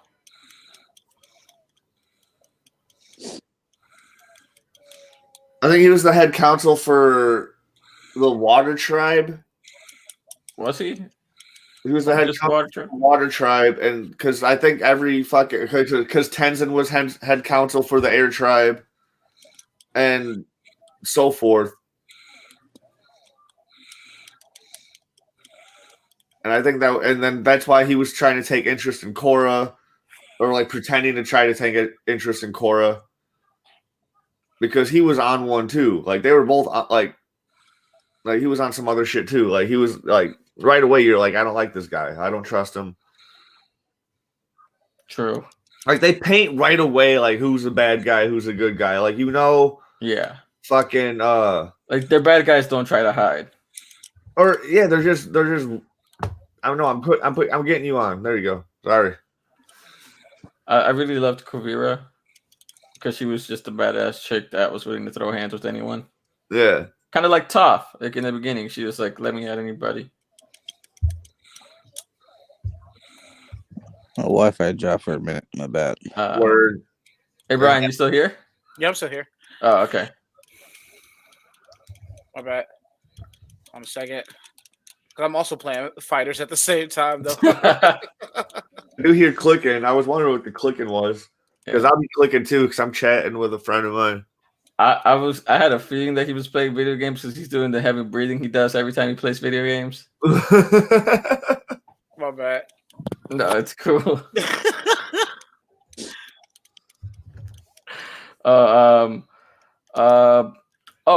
Here's the thing. What was your guys' thoughts on the the whole Korra and the non-bending person, like them getting together?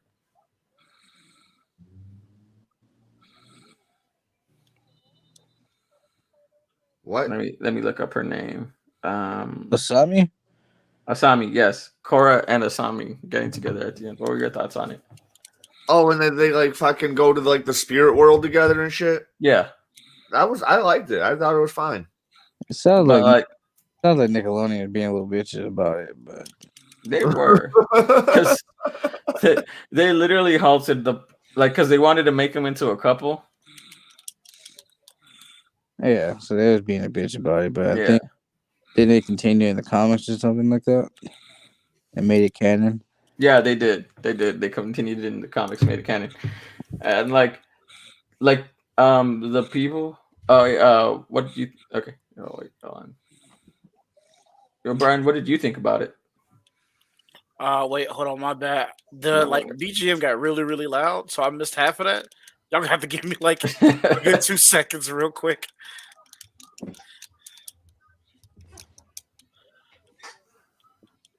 I gotta body this dude who's on bull for a second. All right, Weiner, your thought process.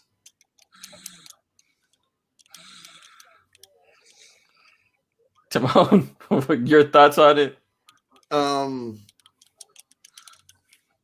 I said I like, or did you ask another question? Because I had to go put this cowboy hat on real quick. Your thoughts on? No, I was just asking your thoughts on the Asami and Korra.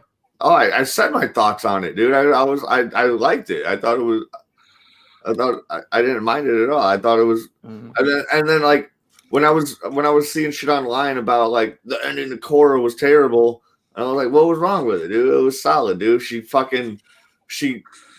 She accidentally killed all of the goddamn fucking previous benders fucking souls, so none of them exist anymore. Like, is bending gonna or Avatar's gonna exist after Korra? Who the fuck knows? Like, I thought it was solid. The way I don't necessarily like how she basically kind of ended that tree, and they not giving a solid answer on what was going to happen after her. Yeah, I thought it was fine. I was like, cool. They're like that.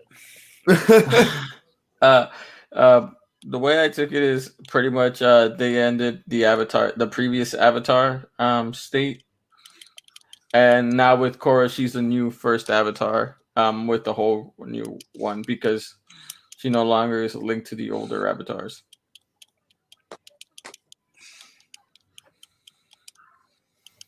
And my thoughts on Korra and Azula. It's not Asami. My thoughts on them is like I saw that shit coming in like season 3. Because who was snoring so loud? No one is snoring right now. Well, my dog's been outside the door. I had to kick him out of this room because he was being whiny. So he's outside my door just fucking being the same way, but you can't hear him.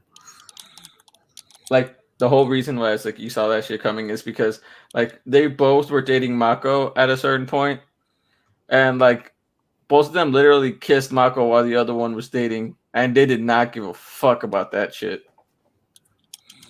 They're like, "Oh, you kissed Mako? I kissed Mako too." Literally, how they were like, "Fuck Mako, we don't really actually care about him." But again, Nickelodeon were being a little bitches about it. Yeah, they didn't want to actually, show it. He's like in season 3, you see them like becoming closer, and then like the beginning of season 4, you show that like, oh, they've actually been writing to each other, and like they've missed each other out of everybody. They've missed each other the most out of everybody, and like they were becoming closer, a lot more than like Mako and Bolin. Now it's like, okay, they like each other. Oh, it said that the video went down for a moment. Did it? They were just really, really good friends. That's Totally not lesbians. that's basically the saying. It's like, oh yeah, my aunt lives with her best friend. They've been together. They've been roommates for 11 years. That's literally it. That's literally what they said. That's literally Nickelodeon's answer to it.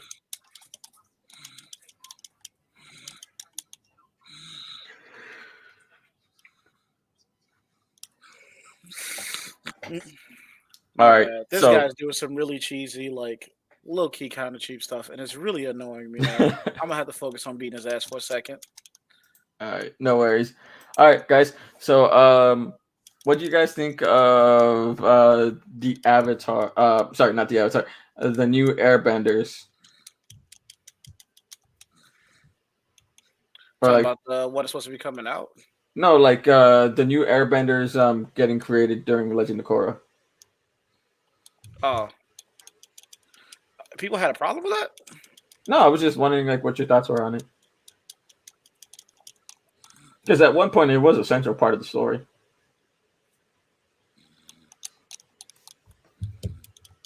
Timon, What? like what were your thoughts on like new Airbenders being created? Just like Aang's family? No. Did you not get that far where like there were new Airbenders? Like how would they be born? When they opened the spirit. So then, yeah, okay. Oh, I remember. Yeah. I remember now. When they opened the pass of the spirit world. No, because I was like I said before, when I was doing my rewatch, I didn't get past like the middle of season 2. Because then I started watching Full Metal Alchemist instead. I see. Yeah. That was a rewatch. You seen it the first time, right?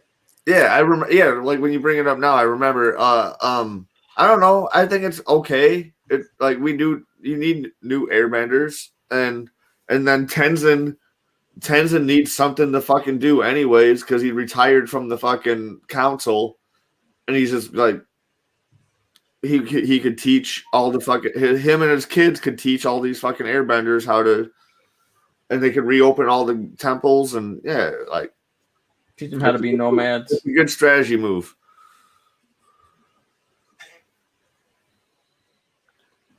I thought it was random. Like them, new Airbenders being created. I thought it was random, weird. The only reason they did it was like as a plot device for Zahir to come around and be an Airbender himself. Outside of that, it really didn't. It really didn't happen. I feel like they should have made Zahir like an estranged son of Aang. That probably would have worked just as well. And then they didn't need to create all these new Airbenders for no reason. Like a bastard? Yeah. No, not a bastard, just estranged from the family. Like, dude, Like- Imagine this. Like, so if that never happened, where new Airbenders were created out of nowhere, and then all of fucking Tenzin's like grandchildren never inherited any sort of fucking bending. Because I know they have water bending in their blood too. Like they could be possible water benders. No, all of Tenzin's children are airbenders. His children are, but he has a water bending gene in his fucking DNA that could be passed through. Yep. Yes, that is yes. You're right about that. Yeah. So, like, would have none of those fucking kids, like none of Tenzin's fucking grandchildren, never inherited fucking airbending, but like they all became like either non-benders or water Tenzin benders. doesn't have Then grandchildren. there'd be no more fucking airbenders again. No, he's just saying, like, what if? Oh, what if? Okay, Yeah. okay. Yes, he just said I thought what he if, was like, going 3 off of times like we what keep I us was there, and he saying. doesn't have any grandchildren yet. I thought he He was was going good. off of what I was saying, but like I didn't realize that he was doing his own little thing. No, I He's just said, asking, like, what happens though if it wasn't for that, then that would have been the end of the line, basically. If at any point they Yeah. stopped having bending kids, yeah, which is still possible because, as you see, Boomy got 2 parents that bend, and he the only nigga that don't. yeah. True. Yes. Or what's her face? There's Tenzin's sister. What's her name? That she's a waterbender. Yeah. What if she Does has? she What have if she has children? bending kids? Does she have children? Apparently so, but they didn't show them. All right, because then her kids could possibly pass on an air bending gene. So like, all right, never mind. I thought they had 9 kids. 9 kids. Tenzin has 3 kids. Yeah, but he's talking about Tenzin's sister. I don't know how many she has. I don't see her on here. Dang, I don't remember her name. It's not Rava. It's not Varric. Oh, Kaya. Her name is Kaya. There you go. I found What it. the fuck? Okay, this is way more than a 2-frame So delay. what I was saying is, what if they made Zahir like just an estranged son? Basically, he is Katara and Aang's son. He just was upset with Aang, and that was pretty much the storyline with Zahir, where like Tenzin and Kaya and Boomy, where they were talking about like growing up with Aang and how like they just felt that Aang neglected them because they weren't airbenders like Tenzin was, because like him and Tenzin always hung out and like I really liked that fucking episode or like that little arc that was going by. Like I really loved that shit. Like which like, it would have been a cool, like it would have, imagine that still, but with Zahir also being one of their brothers and trying to destroy them. Yeah. It would have made it a lot more personal. I would love to see a little short, like 6-episode miniseries of fucking Aang raising his kids. Like, You really want to see Aang leave behind two of his children to go train Tenzin to become an airbender? Like, Yeah. You're gonna be like, God damn, Aang, you're a shitty dad. It's just like Superman and Lois.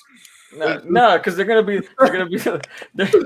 like, God damn, at least Goku ignored both of his children. It's just like right now in Superman and Lois, where fucking Kal-El is taking Jordan like out to the Fortress of Solitude or whatever. Fucking yeah, but he still hangs out with the other kid. And then Jonathan's just fucking like now. I think Jonathan's gonna be the bad guy now because like they want you to make it think it's gonna be Jordan, but no, it's really gonna be Jonathan because he's getting the fucking short end of the fucking stick. No, I still feel like it's gonna be. I feel like it's still gonna be Jordan because I feel like no, dude, he's not popular on the football team. He's fucking he's not making any friends. He's jealous of his brother for not having powers yet, and fucking. Here's what I think is gonna happen. The girl that Jordan likes, she's gonna end up going out with Jonathan. Yeah, I thought about that too. That's gonna happen because they're making it seem they're gonna kiss. They're gonna kiss. That's gonna fucking happen. I'm telling you. I'm calling it right now. because they're making it seem like she's leaning towards Jordan, but like every time she be looking at Jonathan, it seems like she likes Jonathan more than Jordan. Dude, that would be. No, man. Bro, I'm telling you, that's what's gonna happen. Dude, Jonathan over Jordan. Jonathan is a handsome boy.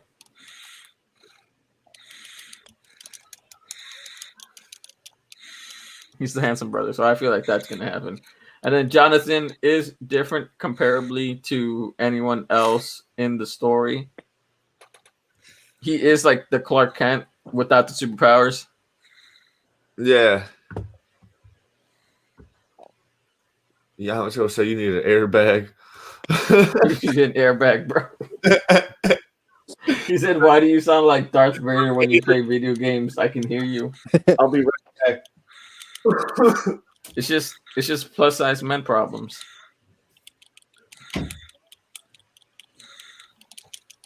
Also, back to Legend of Korra. Yeah, like just imagine if Zahir was actually their brother and he was upset about how Aang raised all of them, and he just wanted to get revenge on the Air Temple and wanted to destroy it, or at least take it back to its actual ancestry of the Air Temple. And he felt that Tenzin was destroying that, so he literally attacked Tenzin because of it.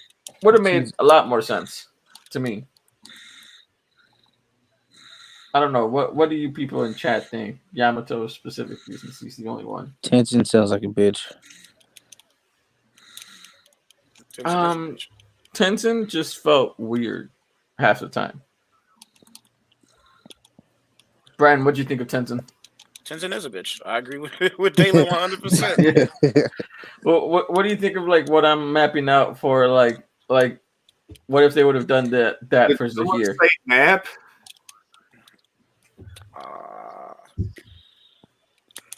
On the second, my bad. I am actually losing, and this is ranked. Shit. All right. Well, what do you think of Tenzin's daughter? Because she seems like a better avatar, better air nomad than he was. Which her name was because she straight up Jinora. Yeah, was better at like. She was better at like the spiritual part of it than him. So, and that was the whole thing he was preaching and everything. So, I guess if that's what he was focusing on, and his daughter just basically showed up and shitted on him. On top of that, the Rambextra's daughter that didn't listen to him to begin with. Watching that, and I was like, this man is a fraud, a charlatan. I feel like Tenzin would have voted for Trump, G. You're bogus. Lana's husband and Superman and Lois definitely voted for Trump. Oh yeah, he definitely would have. That dude was at the Capitol riots. Oh hell yeah! He wears MAGA hats. You know he's fucking racist. That man literally said that the man that bankrupted an entire town, well, he has to put some money in his pocket. Like what? This man bankrupted an entire town. Caused the town to no longer exist, and then you're like, well, he had to make money off of it. Like what? Who says that? Stupid. But yeah, back to Tenzin. Yeah, Tenzin is a bitch sometimes. Like Jinora is better because she also imagine like Jinora at the age of Aang also became an airbending master. So I would say she's equal to Aang, and she actually learned how to like go to the spirit world way easier than Aang. And Aang was an avatar. Yeah.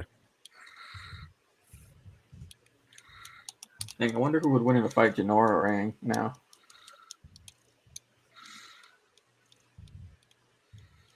What do you think, Timon, since you've actually seen it? In what? Jinora versus Aang, who would win in a fight?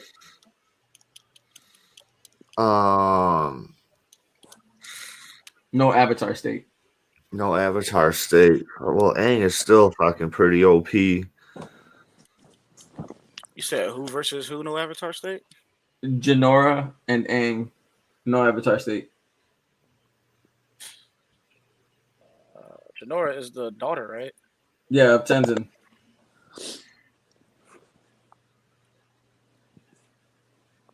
I feel like she might get an Aang ass. Yeah, she might. Yeah, I feel like that too.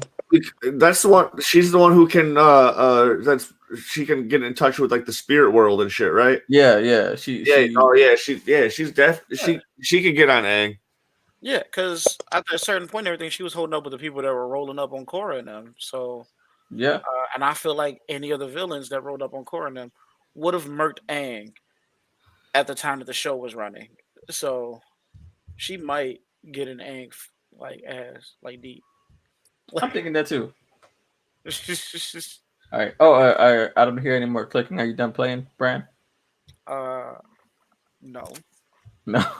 Are you out of a match? I am out of a match. All right. So what do you think of the little thing that I said about Zahir? You got to run that by me again because the way that you worded it was too convoluted, and I wasn't even following it.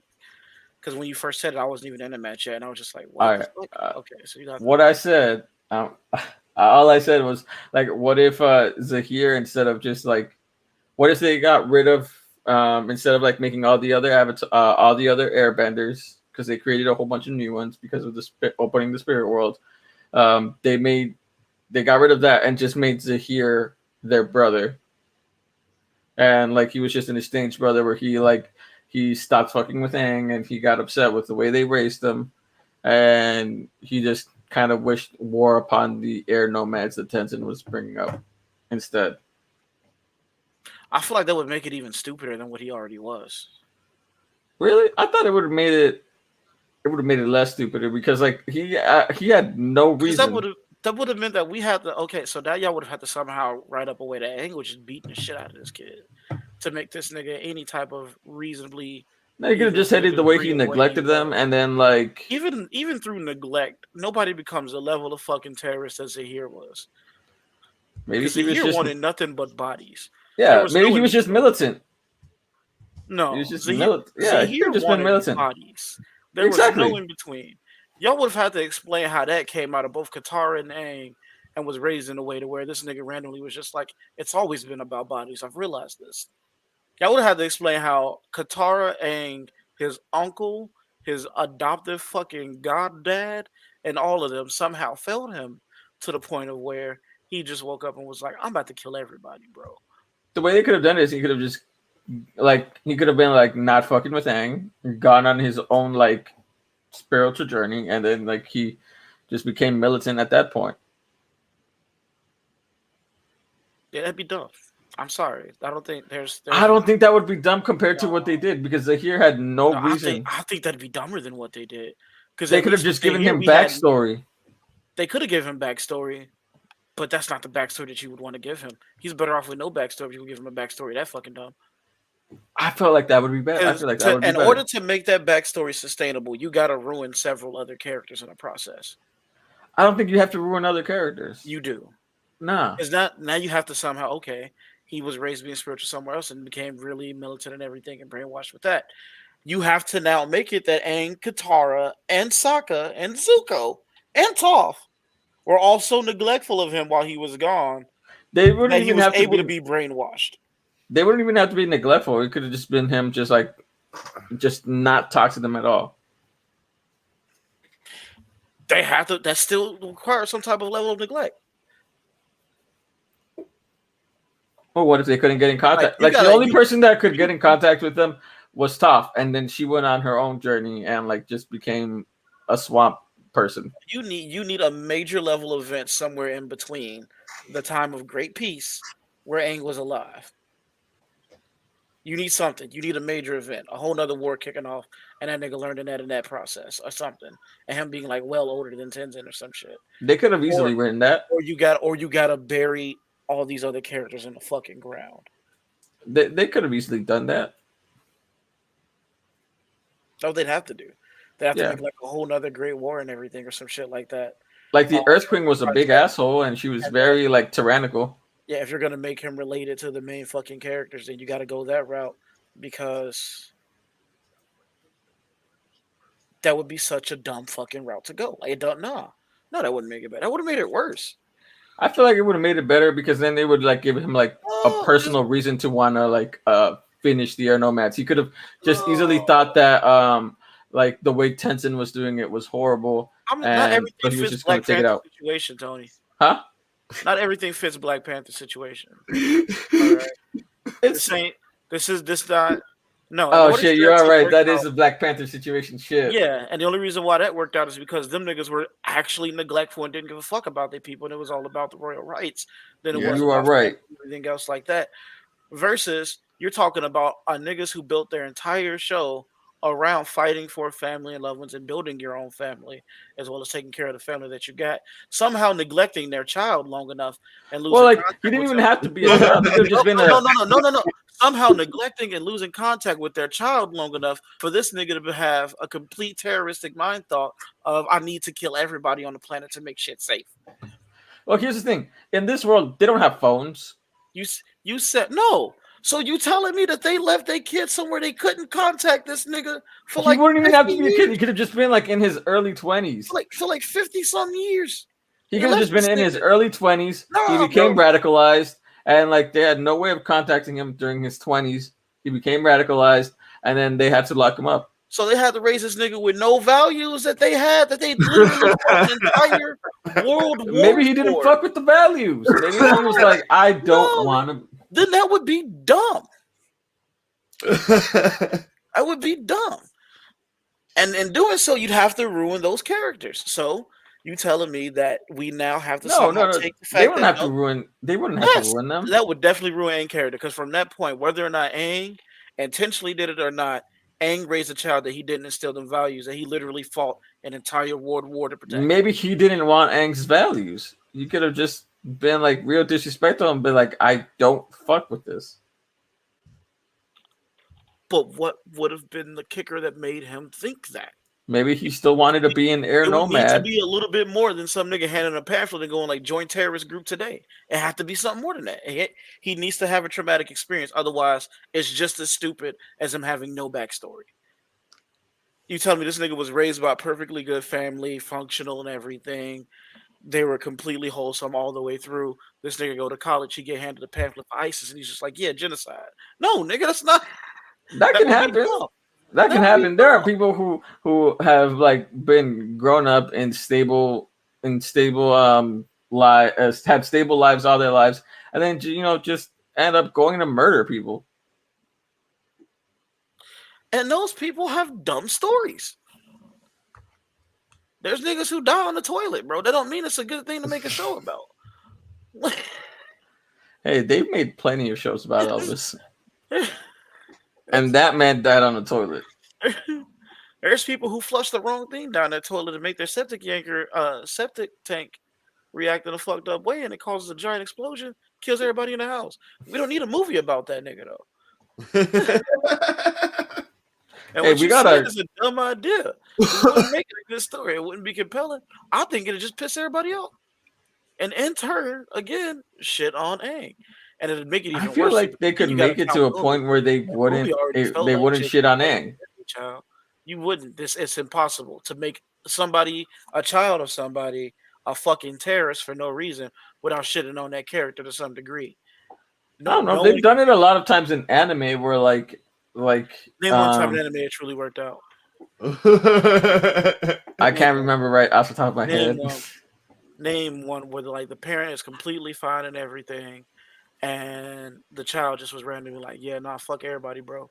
I gotta recall it because I remember I've seen it, but I just don't remember the name. I gotta recall it. I gotta recall it. When the kids is all right, the parent's still a piece of shit. That is true, but it does work by vice versa.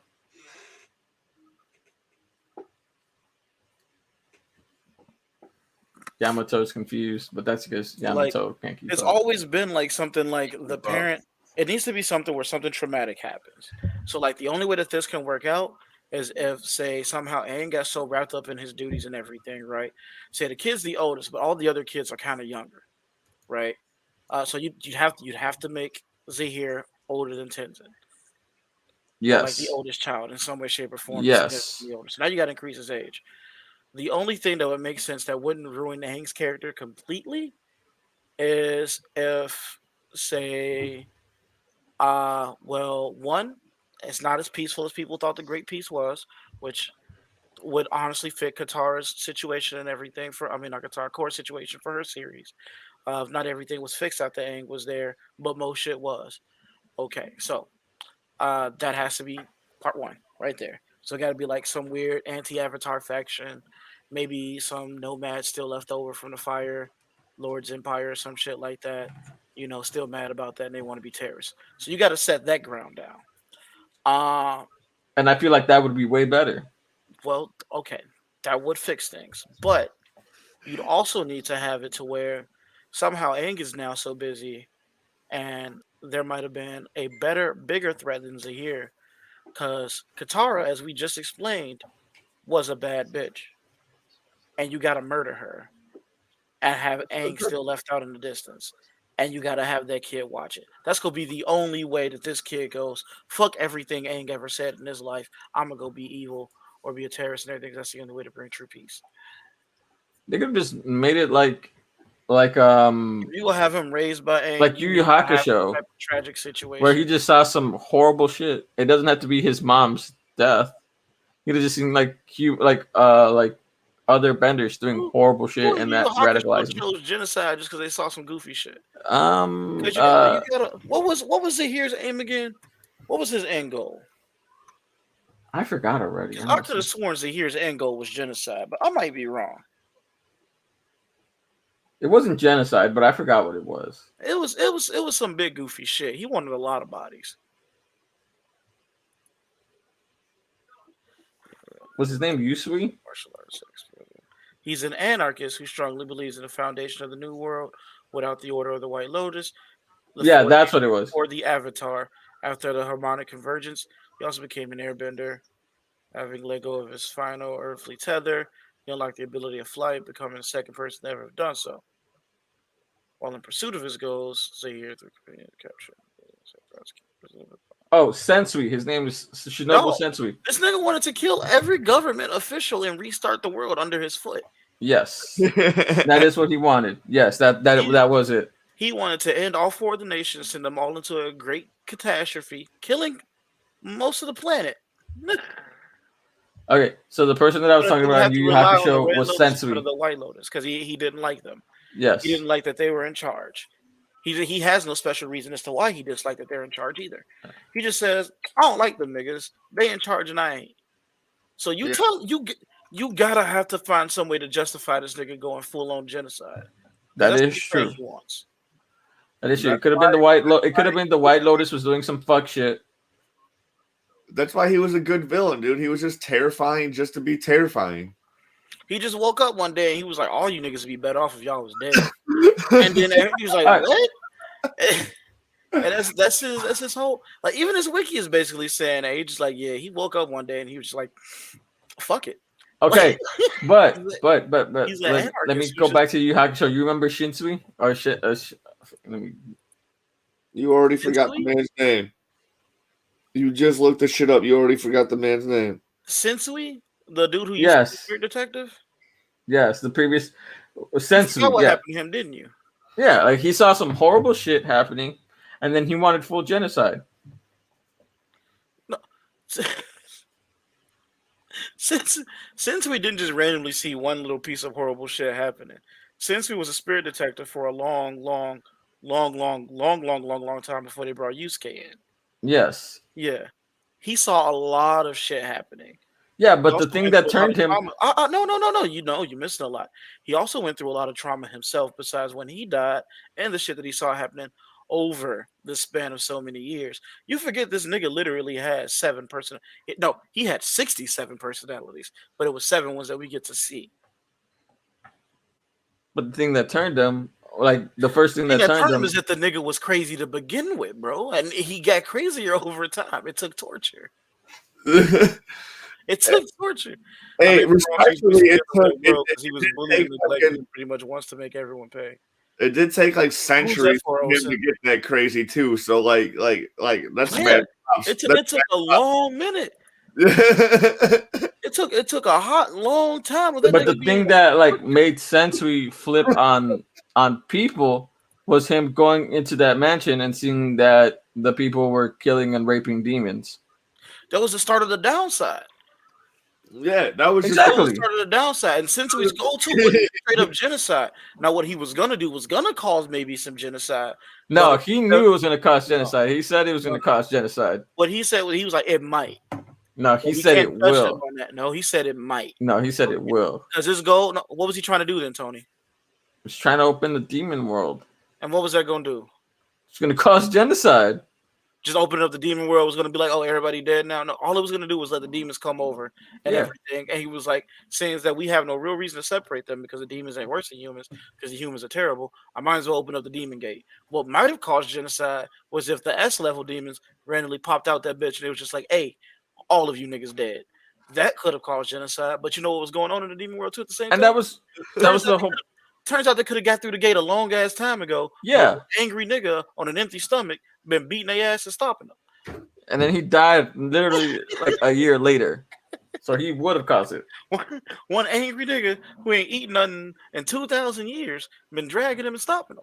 So that Which how weak the other ones gotta be He's to the been point where this also man supposed to starved be himself and he was still stronger than them. he's so fucking busted. That's the problem. Ryzen was busted. Dude, he beat the shit out of Yusuke without even lifting a finger. Yeah. And that was the point where Yusuke was on the precipice of becoming S tier. Yeah.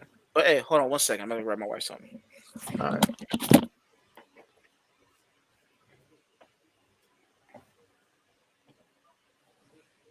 Hey, baby girl. Are you on mute? I paused the recording on my end. So let's read what Yamato's saying. I may be wrong. So he was basically a Hitler of the world because he was bullied and neglected and pretty much wants to make everyone pay. Yo, I paused the recording right now. We're still live though.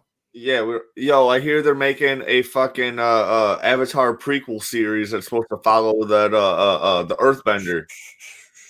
We'll talk about it when I do pause. All right.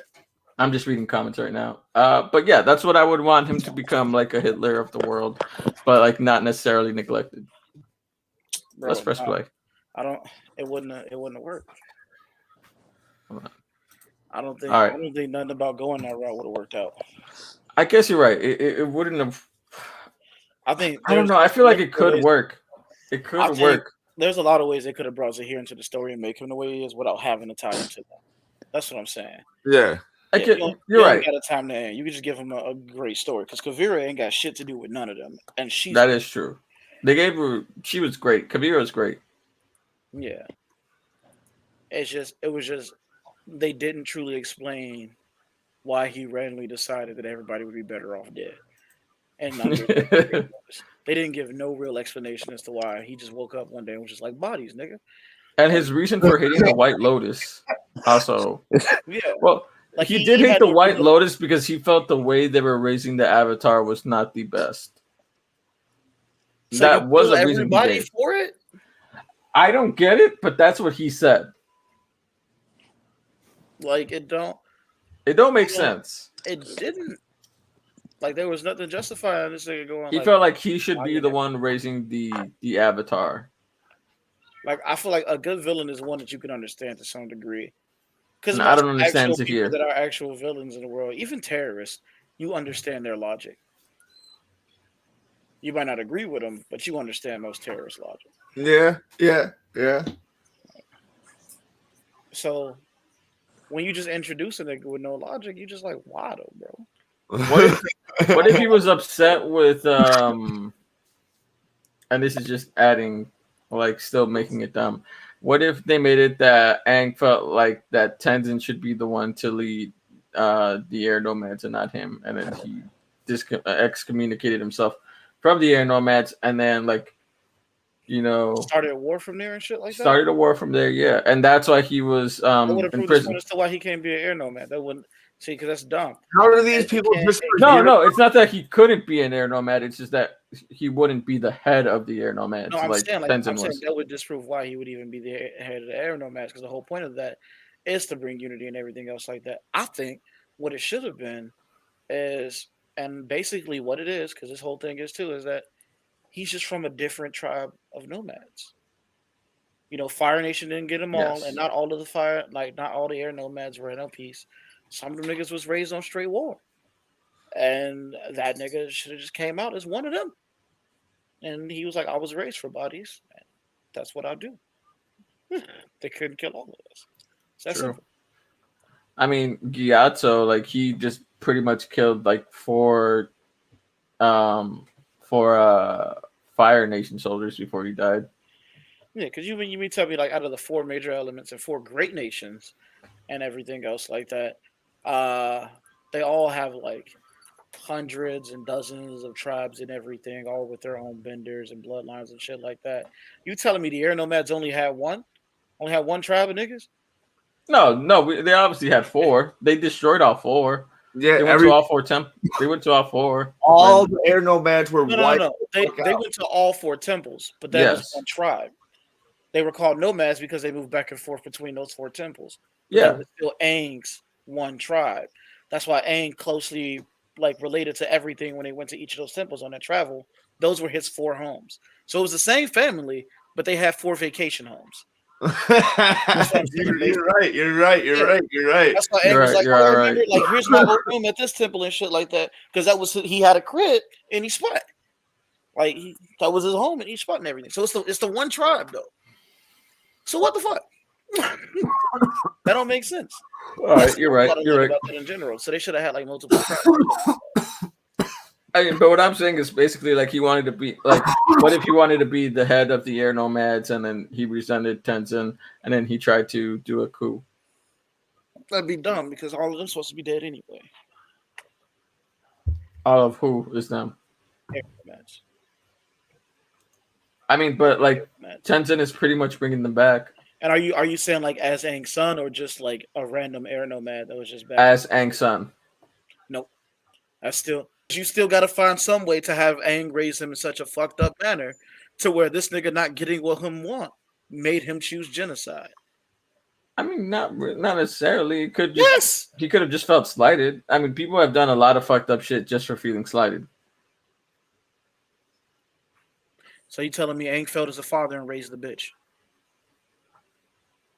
I mean, a lot of people do. He did feel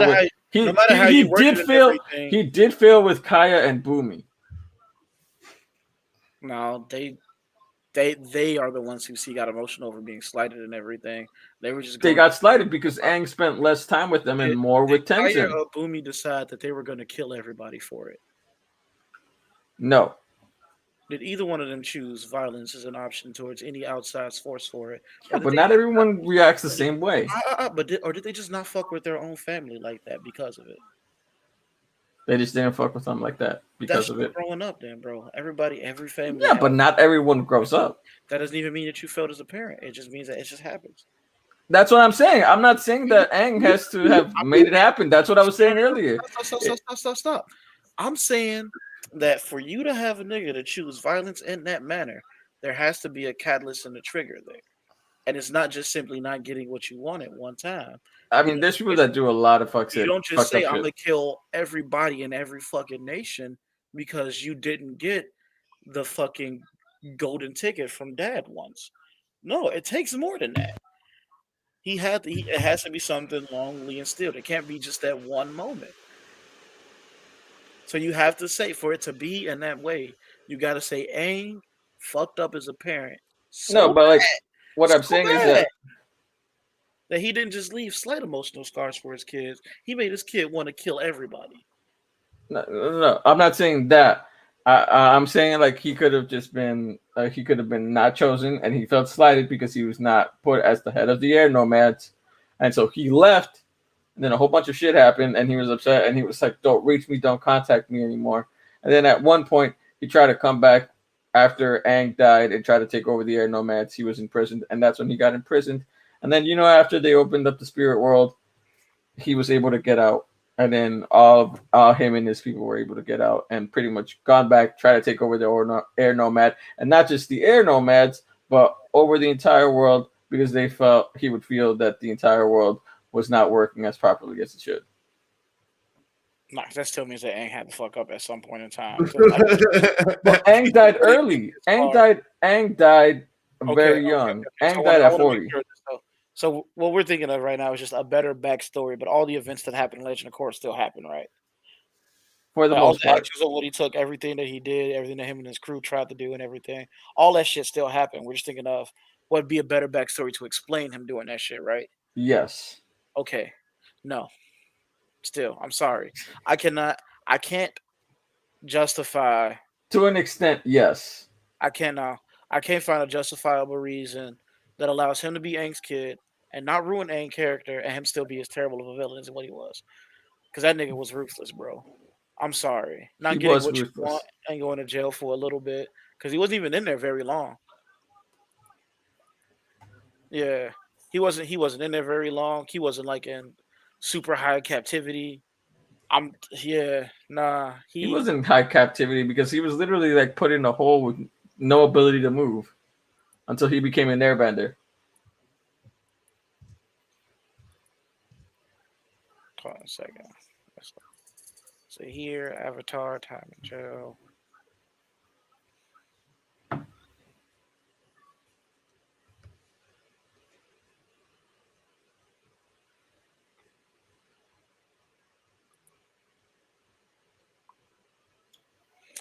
Nah.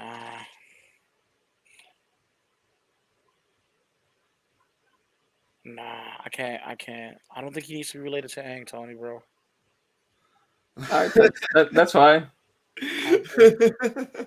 Yeah, because the more I'm looking at it, he wasn't even in there very long. The reason why he was Well, in that they captivity would have spot was made his imprisonment a lot longer. no. I want you. The reason why he was held up the way he was when he went in there is because he had just murdered a couple of the guards. But just because they looked at him funny, bro, he was ruthless. Yeah, but like the reason that he was in that jail was because he killed some people. The nigga, he was trying to kidnap a baby. Is the reason why he went in jail. He was killing people and trying to kidnap babies and shit.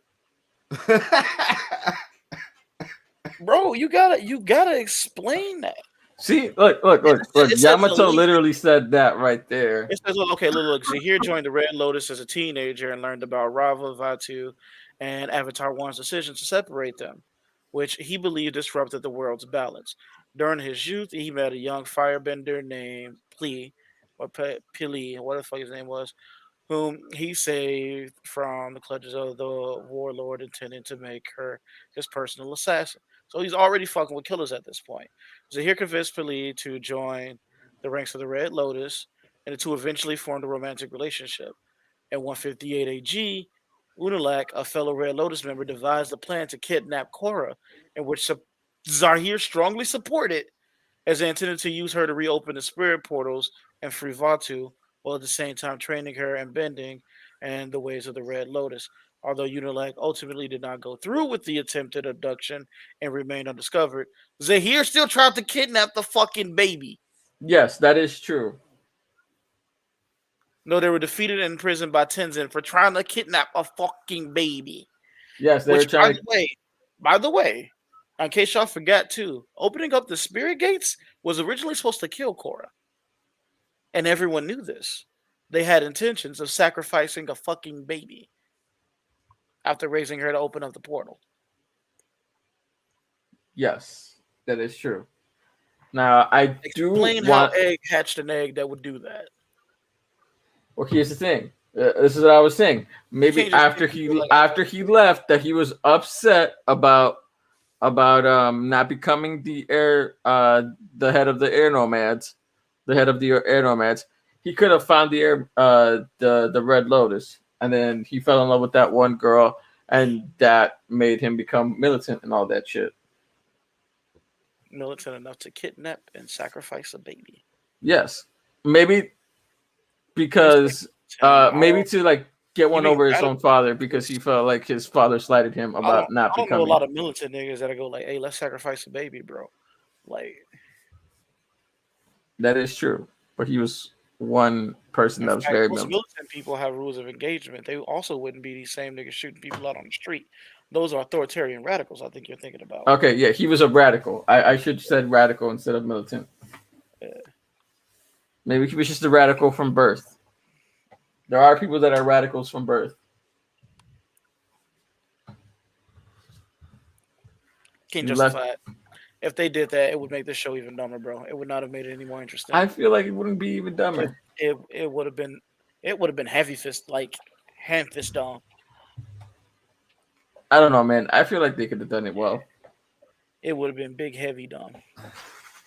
Would have been the Taco Bell ding dumb.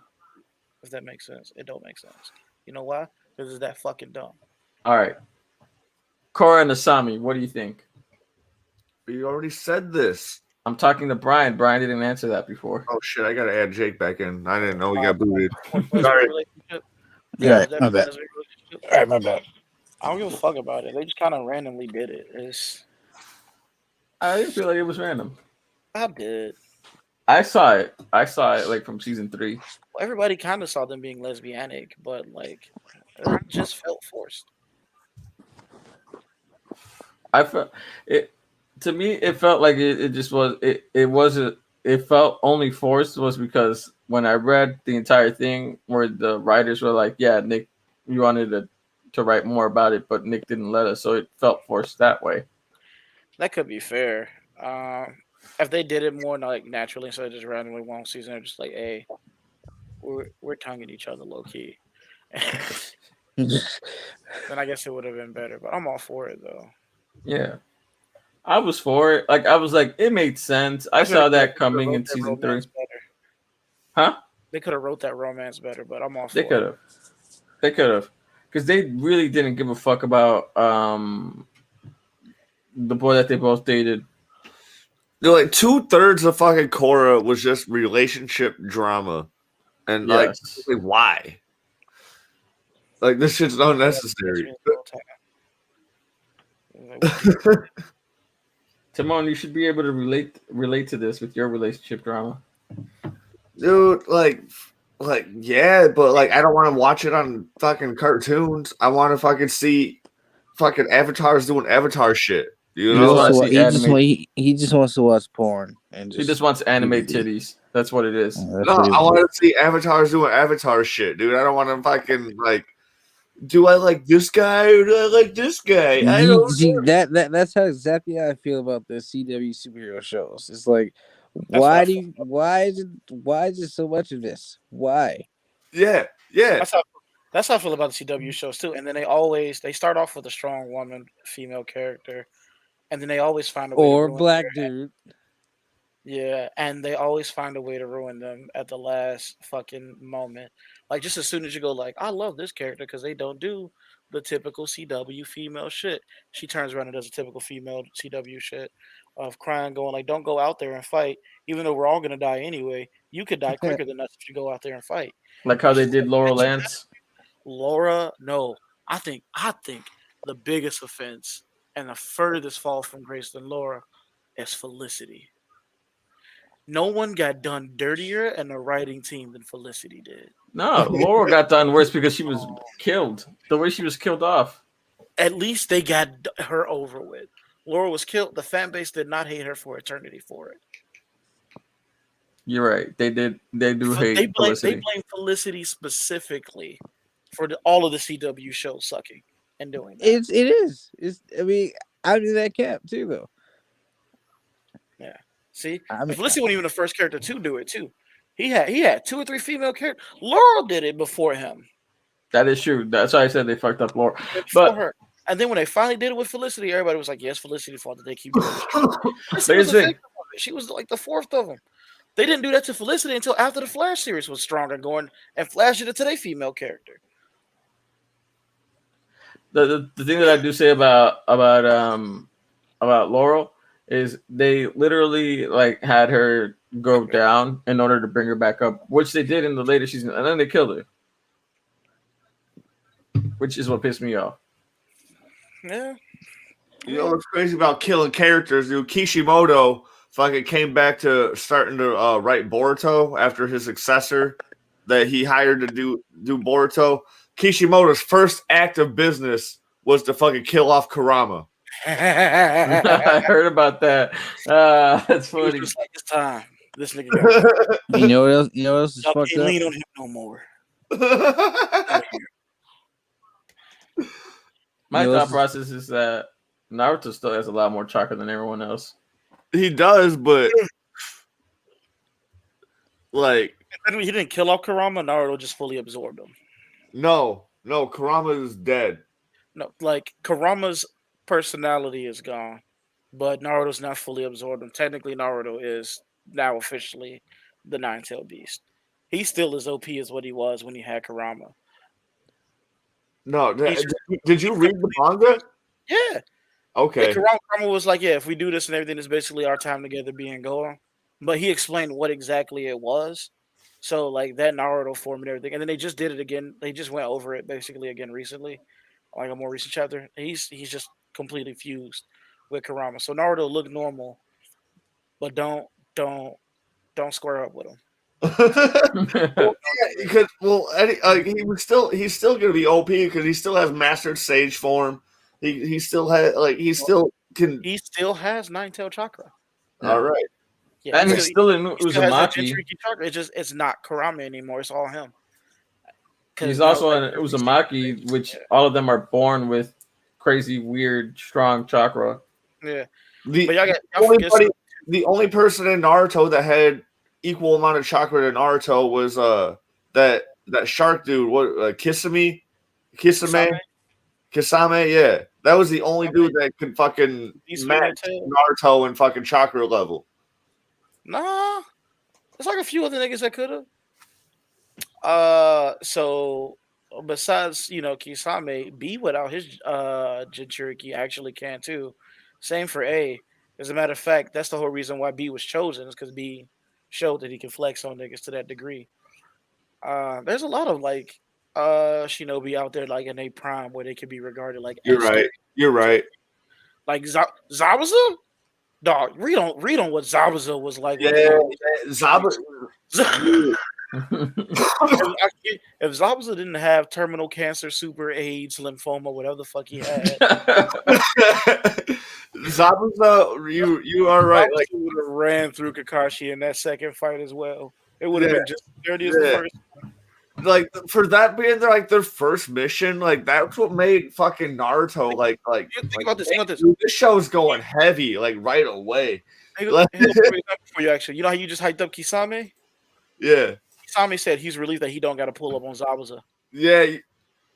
Kisame said he was relieved he don't got to pull up on Zabuza. All right, guys. I want to end the episode on my end.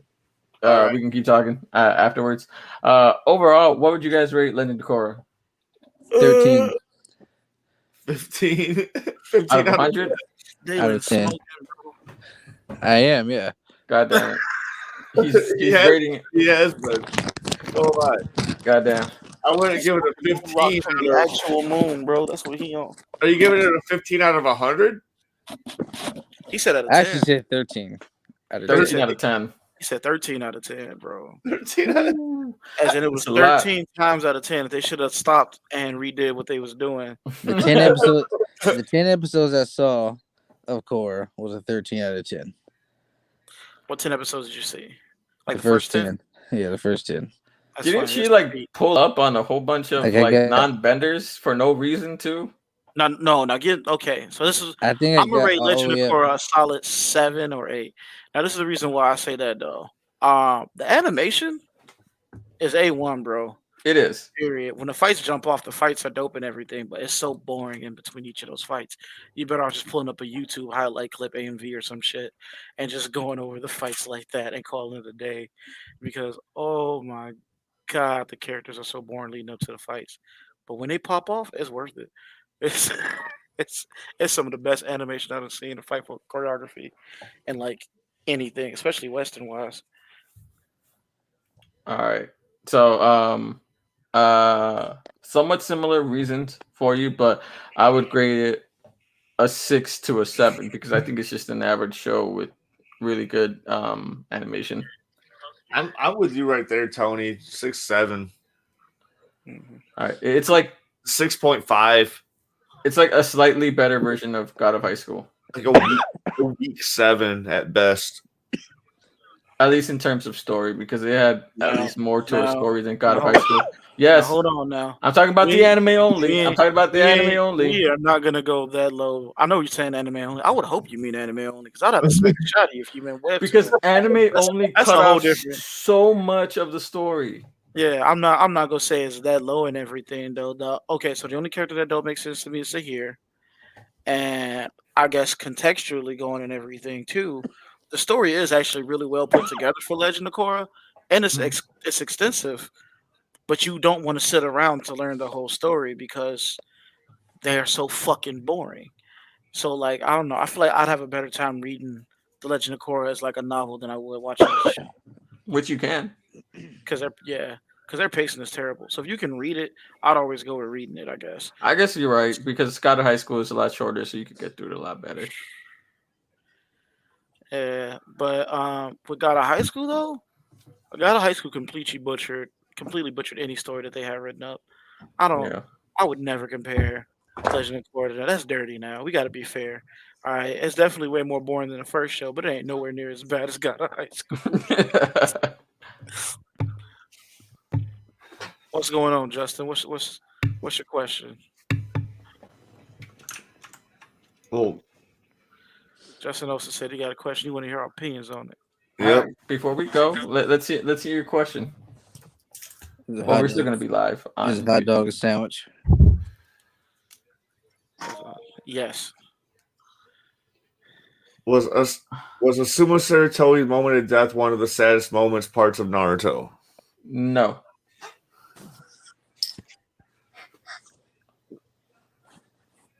Wait, no, Asuma, my bad. I thought you meant his grandfather. My bad. Never mind. Oh, Asuma, dude, the dude smokes Asuma. cigarettes all day, Asuma, it's up there, but I would say like in the top 10. I thought you meant third Hokage, not Asuma, but like because third Hokage was not sad at all. But Asuma top 10, I would say, in saddest deaths of Naruto. I didn't hear what the question was. My bad. I got distracted because my Was Asuma's death moment of death one of the saddest parts of Naruto? Yeah, I definitely say it's in my top 5 or top 10. It's at least in my. I want to say it might be. Let me see. Jiraiya getting jumped the way he was probably like saddest moment. Like to the point of where I just got to make dark humor jokes to give the fact that they did my nigga like that. Yeah. I mean, they kind of bring Asuma, back though, Kakashi and Koji, but Asuma might have been the only other nigga in the entire village that didn't treat Naruto like shit his entire life. Yes. So besides Iruka, and funny enough, Yeah. Izumi turned around to be a fucking terrorist. It was just Asuma, even Kakashi and shit. By the way, people keep on calling Kakashi a great teacher and role model and everything to Naruto.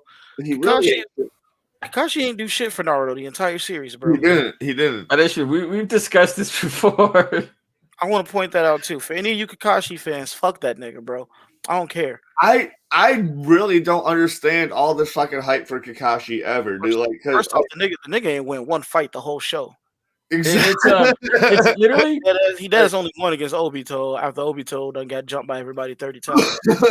Kishimoto literally tried to hype him up so much and then just did him dirty in the story. He ain't win not one fight. Let you niggas bring up round 2 as Zabuza. I'm gonna tell you to go back and watch the show again, nigga. He lost. He lost to Zabuza. He only beat a nigga that couldn't get out of hospital bed, bro. Like, imagine you going into like a fucking cancer clinic and everything and beating up the sickliest nigga in there while he's still in his bed and going, see, look, I won, nigga. You can't. The only reason Zabuza Kakashi was able to escape from Zabuza was because somehow Naruto and Sasuke were able to do some like really fucking like they teamwork for once, and they were able to like do a jutsu that he wasn't expecting from some fucking dumbass little kids. All right, guys. I'm gonna end my end. So thanks for listening, guys. Feel free to follow us on all our social medias and follow Timmy on his podcast. Like, oh, Bye. you okay? Like, here. Imagine me walking up to Muhammad Ali while he's on his deathbed, and me uppercutting that nigga out of his gurney and saying I'm the greatest boxer of all time because I done knocked out this 87-year-old nigga that was about to go in a minute anyway. Hey, a Yeah. win is a win. Yeah, I'm gonna have to head out. Of all time. All right. All right. Love you, Jake. All right, See you peace. later. That's what Zabuza Kakashi was to me. And then, I think the only thing that's worse than like giving Kakashi that as a W are the niggas who give Itachi and Sasuke, like give Sasuke that W for Itachi v Sasuke. That is true. First off, the nigga, he literally pissed himself. He lost that fight. He did. And And then Itachi died because he had a heart attack and he wasn't even trying to kill Sasuke. He wasn't. Like, literally, the fight ended. This man, like, literally, his heart stopped, and he was like, just kidding. I wasn't really going to take your eyes. If any of you niggas give Sasuke that dub,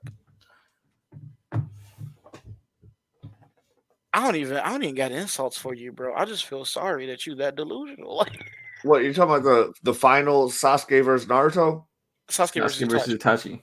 Oh, Sasuke. Oh yeah. No, Yeah. Oh no. There's Oh. yeah, Sasuke fans dead ass give like if you're like, oh, who has Sasuke beat? They'll say Itachi in a heartbeat, and you'd be like, when nigga? And they'd be like, Oh. yeah, he killed Itachi. He was like, no, nigga. Itachi let Sasuke kill Pork him. killed Itachi, nigga. That's what he had heart disease, bro. Itachi's not like, bro, I'm gonna let you kill me because it's gonna make you way more powerful. Right? Because I'm already dying. Like, so I'm gonna just let you kill me so you can be strong. Hypertension killed Itachi, nigga. It wasn't you, bro. You lost that. You in fact thought you were dead. And Itachi wasn't even trying to kill you. This man also barely beat Danzo. He beat the fuck out of Danzo. He barely survived Danzo, but he bullied the fuck out that nigga. He pulled up on Danzo Swift too. He was like, you know what it is, bro. I'm about to get your cheeks. Danzo even tried to take a hostage. He was like, I don't care about that bitch. The shit that don't make sense is how Shisui died. He fairly folded Danzo. I can give you that. I still don't get how Shisui died. And that still makes no sense to me. That Danzo shit is crazy though. How is it like? How many Sharingans does he have in his arm? I think like 12. Bro, he went and picked all those. He went and picked up after, like, I think he was literally like one step behind Itachi. Like, he saw the death. Itachi left, and then he went to the bodies, like, right away. Y'all gotta see this fucking Sharingan drawing I did, man. I bet it's ass. Just kidding. Nah. But, Azuma was probably one of the more wholesome characters. I like this character design. Yeah. I loved everything about Azuma. So him dying was definitely in like my top 3 saddest moments. I think them doing Jiraiya dirty as they did was my like number 1. For me, Asuma was like in terms of like death was like similar to Mace Hughes. Mace Hughes was the saddest moment of all time, bro. I know, but like in terms of like they were like he was that character similar to Mace Hughes. Like that was like the Mace Hughes death of Naruto. Yeah, I can give you that one. That's dope. Who drew that one? I drew this. He drew it. You didn't know Nice. that. You It's traced like line. Who drew it? I drew this. Fuck this shit. He it's that infinite Tsukuyomi. That's kind of cool. But what I did inside of it is I drew my favorite Sharingans inside of the fucking. That Kakashi Sharingan? Oh no, there are multiple Sharingan. Those are dope. Yeah, he drew the EMS in there. MS. The Mangekyos. Yeah. All my favorite Mangekyos. I see Itachi's, I see Kakashi's, I see is that Shusui's in there? Yeah, those cool. And yeah, pretty much everybody that we know. I made them fucking bleed. I made them fucking blood tears and shit, you know, because that shit be happening when you have the Sharingan. Yeah, when you a weak bitch with it. Sure. No, I'm joking. I love Itachi because this man, like literally throughout the entire show, he was like, "Yeah, I don't have a lot of chakra, but I'll still beat the shit out of you." Itachi a coon, bro. He didn't need to kill his whole clan. He didn't. Care nobody say. He And, really. and Minato was dead too. There was no reason. Him and his dad could have teamed up and bopped everybody that was on the council, bro, and it would have been over with. Yeah, The honestly, only issue would have been if Jiraiya pulled up and he was just like, I can't let y'all do that and everything. Which at that that is point true. in time, though, they also would have had Orochimaru on their back because Orochimaru was trying to manipulate them too a little bit. So Orochimaru would have definitely held up Jiraiya at least enough for them to go bounce every nigga on that council. Not to mention though, Orochimaru would did be like, "Give did me y'all read the Itachi and I'll novels? help you." Did y'all read the novels about like how Itachi did what he did to his family and everything else like that? The two, Yeah, bro. Okay, so they explained it a little bit more in the novels. Their dad was that nigga, like almost comparable to Minato in every single way. Oh yeah. To the point where he low key, the reason why they were going to revolt, even Minato himself personally felt he should have been Hokage, not him. That was the whole reason. They felt like that was the final shaft because the only other nigga that they had a run on site order from was him. But they never saw the nigga before everybody died. They'd at least see Minato coming down the hill and everything and go like, yeah, let's turn around. But he had the same achievements that Minato had, just using different techniques himself. In fact, I can probably say that if he didn't let Itachi kill him, he decided to fight back, he probably would have folded Itachi. It's a fair chance. Itachi would have been eating shit if his dad knew that he was about to go kill everybody else in the clan too at the same time. Because like in an anime, whenever they're going over it and everything, it seems like Itachi ran through everybody first and then got to his house last, and then killed his parents and mom. In the books, they said no, he pulled up on his dad first, and his dad was like, "Well, I'm not about to fight my son. I understand why you're doing this. Go ahead and kill me, let you." yeah. And then Itachi was He like, was "Ah, very sad," understanding and for he that cried shit. and everything. Yeah, and he was like, I'm a bop mama too though." And then he killed his mom. Shit. But the very first nigga he pulled up on was his dad. When everything was popping off, you know why? If his dad would have realized that he was bopping the entirety of the clan, it would have been over with for Itachi, bro, and Donzo. Everybody in that bitch would have died. Like, Yeah, Minato was not going to be there to stop them, and Jiraiya probably would have got folded by the nigga in the process. It was going to be a done deal. Like, that's why they was worried about it. His dad was on some big smoke shit. Like, I think it's scary, bro. But I don't think Guy was like boosted back then yet either, too. Not to the point of where he is right now.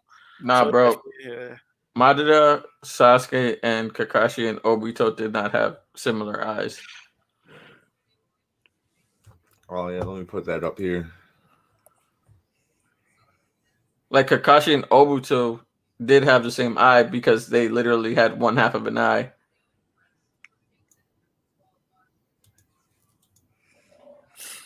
They Hold each on. both had Obito's eye. Like each one of them had Obito's eye, Yeah. Sharingan eye. So like Kakashi and Obito, that's obvious, but Madara and Sasuke, no, not at all. So let me see. Kakashi's EMS. All right. I see how his look. Let me see. I know Sasuke's damn sure didn't because Sasuke had that.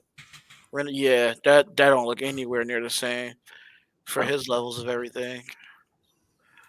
Look right here, like I'm watching them right now, and like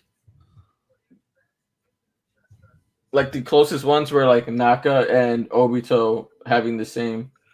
I'd say Itachi and Obito's look kind of close, but that's it though. Like I understand. Dengekyo. Sasuke is probably the most different from everybody. Yeah, because he took eyes like a motherfucker. Yeah. Well, no, because his combination eye, yeah, but his Vulcan, Mhm. like first level of Mingekyo Sharingan, just his regular Mingekyo, not his internal Mingekyo. It's like that cross pattern star, and then Yeah, when he takes Itachi's, he gets like that extra symbol in the middle and everything for the three wheels and stuff like that. But it's still that cross pattern star, yeah. and then You see, Madara's is completely different. Kakashi's and Obito's are different. Indra's Kakashi and Obito are the same. yeah, I know. That's what I said. Kakashi and Obito's are different from everybody else's Yeah. because Kakashi eye is Obito eye, Yeah. Yeah. and it wasn't like he took his eye and fused with his eyes and everything because he No. didn't have Sharingan and he didn't have an eye actually. The eye was gone. So, see, Timon, you're wrong. anyway, gonna talk about why these eyes were hot I swappable didn't though. say it. It was Yamato said it. Yeah. Oh, well, Yamato, you're wrong. Yeah. Timon was pulling it up to disagree with him. He was like, I don't think so. And then he was pulling it up. Well, yeah, well, like obviously Kakashi and Obito because they're both Obito's eyes. Like that makes like saying that they have like eyes but that look the same. Like it obviously. who was the four he said all had the same eyes? He said Madara, Sasuke, and Kakashi and Obito had the same eyes because he took one eye. So okay.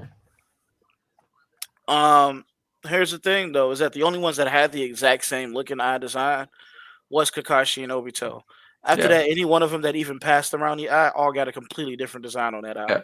Like the only other two people that you could say that had the same eye are Madara and Izuna, but that's just similar because Madara took Izuna's eye. Yeah. So like his pattern combined with that one, and then you got a third pattern that was completely different from both of those. Anytime that you had like Uchiha take somebody's eye, that was what the problem was and everything, is that it fused with them, and that's how I got that. So Sasuke's Mangekyo Sharingan though is the furthest from everybody else's because his doesn't even have like the trifold thing that everybody else's have until he takes Itachi's and get his Eternal. Yeah. And that's the same thing for everybody else though. So just like I don't know, bro. I don't know where you got that idea from. I don't know who lied to you. But I was like, I know I ain't tripping. Like, and the only ones that look even close are maybe Obito's and Itachi. Because it's the same eye.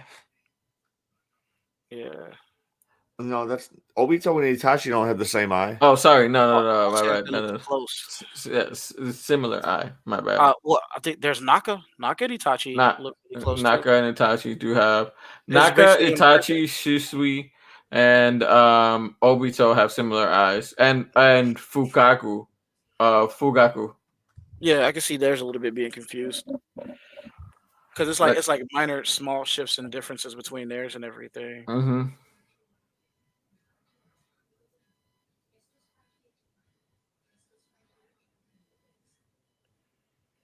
And then of course, everybody got the same triple Tomo Mm-hmm. Sharingan because that's before anybody wake up their Mangekyo.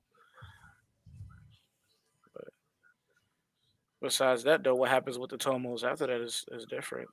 Wait, I thought Itachi had an Eternal in one eye. Had Eternal. Yeah, because he took one of Shisui's eyes, didn't he?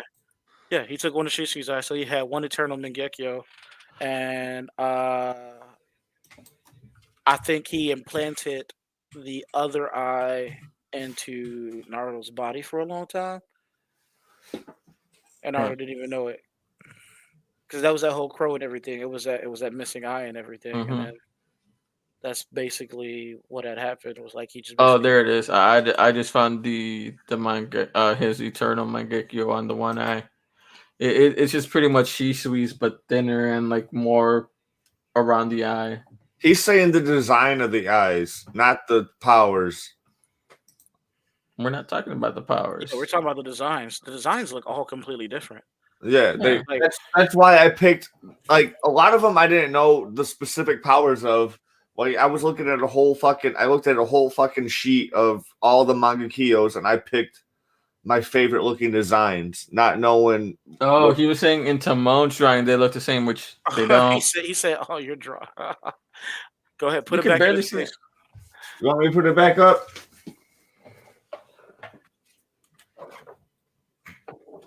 You know, you can clearly tell the differences. He said all them eyes look the same. He said you suck. He It's said, because you have to zoom in and there's like a glare. oh, hold on, let me move the light a little bit. There we go. He said draw better. He said draw better. Yeah, those are all different, bro. Mm-hmm. Damn, bro, you would have Justin as your thing and be a hater. One of them does look like a Rasen Shuriken, though. But either way, they all look. I see it. You see it? You see it? Yeah, you looked exactly where I was looking at too. Yeah, this one right here. Yeah, it looks like a Rasen Shuriken. Which is not bad because I think it's Shusui's the one that looks like a Rasen Shuriken or who else just looks like a Rasen Shuriken? I forget. Oh my god. But hey, I'm about to call it a night from me. All right. Same. I'm out of here. All right. Good night. Legend of Korra sucks dick. I gotta watch the latest One Piece. So I'm gonna do that tomorrow. Yeah. no, then he just dipped. Yeah. All right. I gotta read it. Oh yeah, I gotta read it too. I gotta read the next episode, the next chapter. Everyone, thanks live chat. Thanks Tony. Thanks Brian. Thanks Jake for coming in, having a good time. Catch you guys on the next one. Bye.